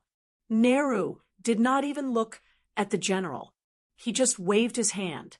Immediately, the palace guards rushed forward and beheaded the person who spoke. When the other ministers and generals saw this scene, they all shrunk their necks. Nehru wanted to use this method to tell everyone that there was only one path for them to take, and that was to resist to the end. As for those who had other thoughts, they should all go to hell. A general died because of one wrong sentence. This made the others not dare to say anything even if they had other thoughts. They could only hope that the reinforcements would appear or a miracle would happen, and the five-star army would take the initiative to retreat. It was impossible to make the five-star army retreat. Since they came with such a large force, how could they retreat without destroying the Hindustani royal family and occupying this place? As for the reinforcements, no one was a fool. The strength of the five-star army was there for all to see. Unless one had enough confidence, who would easily get involved. What was the difference between that and taking the initiative to die? Days passed, and the fire continued to burn fiercely. Every day, the Air Force would come to Bidar city. Regarding this, the Hindustanis in the city went from being terrified at the beginning to being indifferent towards the end. They were used to it, but if one looked carefully, one would see that whether it was the soldiers or the civilians, all of them had a look of despair on their faces. Obviously, they were all prepared to die. They could not see any hope of survival. Ordinary soldiers and civilians would accept their fate. Or, rather, their lives were cheap to begin with. If they died, then so be it. But the ministers, nobles, and generals in the city did not want to die. They had families. Some of them had wives and many children. How could they be willing to die just like that? Under the strong pressure, King Nehru's authority was no longer an existence that could suppress everything in their eyes. It was no longer an existence that made them tremble in fear. This was especially so for some of the more knowledgeable officials. The news that they received was that whenever the five-star army conquered a country, they would not kill anyone for no reason. On the contrary, those who surrendered and submitted to the Han people could still live with a tenth of their wealth. They just needed to move to another country.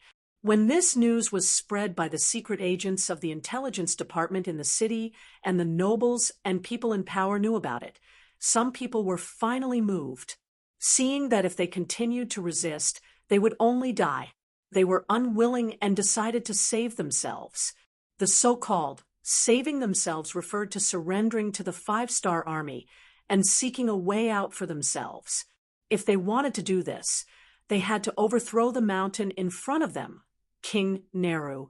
Maybe the strength of a minister was limited, and the strength of a general was far from enough. But when everyone joined forces, their strength became very shocking. Under the silent collusion, more than 90% of the people in power had been united. In 1466 AD, in the 6th month, when Nehru was still sleeping, his subordinates rebelled and fought with his guards. In the end, Nehru personally went up and was killed in a chaotic battle. Along with King Nehru being killed, the generals and ministers who took over opened the city gates of Bidar, and India surrendered. In the same month, Yang Chendong personally gave the order to establish the India province. The governor was the former 1st Cavalry Army 5th Division commander, Gong Fong. Considering that only the royal family of India was destroyed, there were many cities and armies that had not surrendered. As such, the Second Army was established. The commander was appointed by Governor Gong Fong, and the former Second Army Nyo Duo was under him. Gong Fong was appointed and quickly promoted. Apart from the fact that this person was indeed capable, as he was an all-rounder, which made Yang Chendong feel assured. Another important reason was that other senior officers were not willing to take on this position. For example, Tian, who, the commander of the 1st Cavalry Army, was used to fighting and killing, especially the feeling of fighting with Yang Qindong. Letting him become the commander of the army seemed to be a promotion, but because of this, he was fixed in one place. This was something he was unwilling to do. There was also Wu Sheng, the commander of the 3rd Army, who also had this qualification. But a few years ago, he was thrown in Eastern Europe for 10 years. Those days were really hard. Facts also proved that he was a tiger general, not a good minister who ruled the country. There was no need to consider it. Finally, a new commander of the 3rd Army, like Su He, had enough experience and was brave enough to fight in the war. These years of military merit had already allowed him to join the Han nationality and become one of their own. But he was just a martial artist. He did not know many big words. Counting on him to revitalize and build a place, then forget it. In the end, it was Gongfeng's turn. Although this person did not even have the experience of being a commander, he was now directly appointed as the commander of the army. The promotion was a bit too fast, but don't forget, he was Yang Qindong's student. Whether it was loyalty or ability, he was a top-notch person.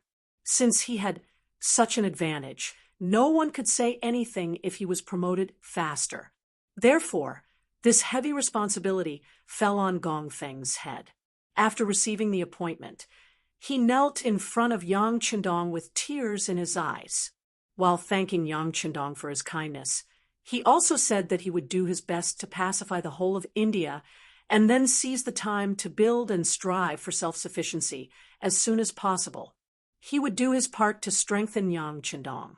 At the end of June 1466 AD, King Wunan of Daimyong Yang Qindong led the main army out of India and went straight to the city of Lahore in the north. Chapter 1551. Sultanate, Delhi. When the news of the Indian King Nehru's men being killed and the 5-star army occupying the heavily defended city of Bidar without sacrificing a single soldier reached Delhi, King Lodi was truly terrified. The way he saw it, even if the Indian army was no match for the 5-star division, they would at least be able to hold on for a few years. That way, he would have sufficient time to make preparations. Whether it was recruiting a new army, expressing goodwill to the Han people, or even choosing a place to escape, there would be a path he could take. Who would have thought that the seemingly strong Indian army would be so weak that they would be completely wiped out in just over half a year? Even King Nehru himself couldn't protect himself and was killed by his subordinates. With this lesson in mind, Rodi was extremely fearful of the 5-star army. He was even more afraid that he would be betrayed by his subordinates and be beheaded when the enemy's soldiers arrived at the city gates. After careful consideration, he handed over the letter of surrender before the 5-star army could attack him. He was willing to hand over the entire Delhi Sultanate to King Wunan of Daimyong.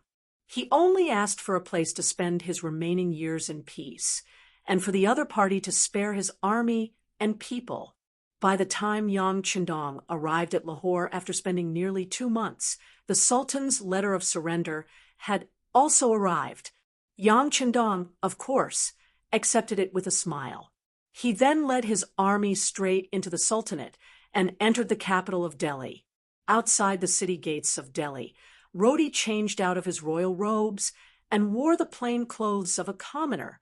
He knelt in front of the city gates and handed over the king's seal and the tiger-moving seal to Yang Qindong in front of all the officials and commoners. He stayed in Delhi for 5 days and comforted Rodi. He also said that he would send him to Chichen City, where the weather was pleasant and the living facilities were good. It was the best place to spend his remaining years in peace. After that, he met with some of the officials in the country and won over many of their hearts. In the 9th month of 1466, he led the main force of the army out of Delhi, passed through Kanauj Jabuna River, and arrived at the border city of Benares. His army then arrived at the border city of Sadpur in the Barangi kingdom. At this time, the nobles of Bangra were also panicking. India was destroyed, and the Delhi Sultanate surrendered. The situation had changed so quickly that it was beyond their expectations. If it was half a year ago, who would have thought that the five-star army would be so powerful that even the barriers behind them, India and the Delhi Sultanate, which they thought were the safest, had been taken down one by one? Now, Bangla, who was originally at the rear, had become the front line. They had to face the five-star army head-on. Did they have the ability to do so? Before the main force of the five-star army could do anything to Sadpur city, two different voices were heard in Dhaka city. One wanted to surrender, while the other wanted to fight. Most of them were descending. It was clear that Bangla, with a population of less than 3 million and an area much smaller than India, was truly afraid. They might be able to take advantage of the fact that the five-star army was not paying attention to them to take advantage of them. However, when the five-star army treated them like a piece of cake and wanted to deal with them, their fear would appear in their bones. As the king, Abdul's power was not completely centralized. The power he inherited from his father, Muradin, was not complete. There were even some voices in the country that looked down on him. Him sending troops to Myanmar was also a means to divert everyone's attention. He hoped to use this opportunity to win a few battles to lay his foundation and let everyone know that he was not inferior to his father. On the contrary, he was even stronger. His train of thought was correct. Usually, a new king would use some external methods to settle internal matters and achieve the goal of centralizing power. However, the bad thing was that they should not have chosen the five-star army as their opponent. Now that they had attracted the attention of this lion, even Abdul was afraid. After learning that the Sultanate had surrendered, Abdul immediately wrote a letter to General Rajiv, who was fighting in Burma. He explained the situation at the rear and asked him to ask for help from the great Ming dynasty's third provincial king, Zhu Huiyan. No matter what, he had to help him. Otherwise, with Bangla's strength, he would not be a match for the five-star army, who had the strongest firearms. Unfortunately, after writing the letter, it was like a stone sinking into the sea. There was no reply. It was not that Rajiv did not inform Zhu Huiying. Instead, it was that Zhu Huiying could not even protect himself. How could he have the strength to support Bangla? Previously, the matter of the two sides working together to divide the Yang faction's territory seemed like a joke now. Perhaps Abdul trusted Zhu Huiying too much and fell for his trap. He attracted such a powerful enemy like the five-star army. It could be imagined that since they were the ones who made the first move, it was time for them to return the favor with a kick. It was just that Yang Xia's territory was big, and his strength was strong. He could take a few kicks like nothing happened, but Bangla was too small. How could they withstand a kick from the five-star army?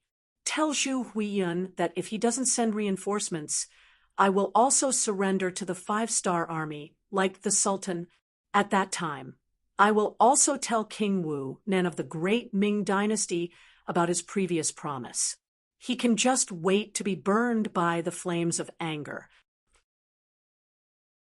Abdul, who was furious, said sternly to the newly sent messenger.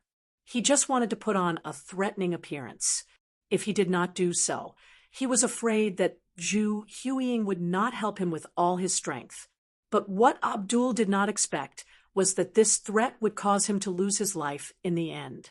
On the 7th day after he sent out the new emissary, a group of relatively short and serious people came from outside the palace of Bangra.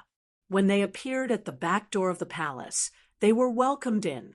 The palace that was usually tightly guarded was now like an open park in front of these people. There were no secrets to be kept. That night, it was these people who changed into night clothes and quietly appeared outside King Abdul's palace. In the night, these people moved like lightning and were as swift as the wind. The 20 palace guards waiting outside were not even a match for these people in black. In less than half an instant's time, they were all killed. When the leader of the black-clothed people appeared beside the king's bed, Abdul seemed to have sensed something and slowly opened his eyes. "Who are you? Who are you?" When he opened his eyes, he saw a black figure standing in front of him. Out of instinct, Abdul could not help but exclaim. But after that, he felt a chill on his neck. It was as if something was flowing out of his body. Then, all the strength in his body began to be sucked away, bit by bit. Abdul was dead. He died on his bed, along with the queen, her personal maids, and dozens of guards. The king died from an assassination. It was only in the middle of the night when another shift of guards came to take over the shift. Once this was out, the already anxious people of Dhaka City became even more chaotic.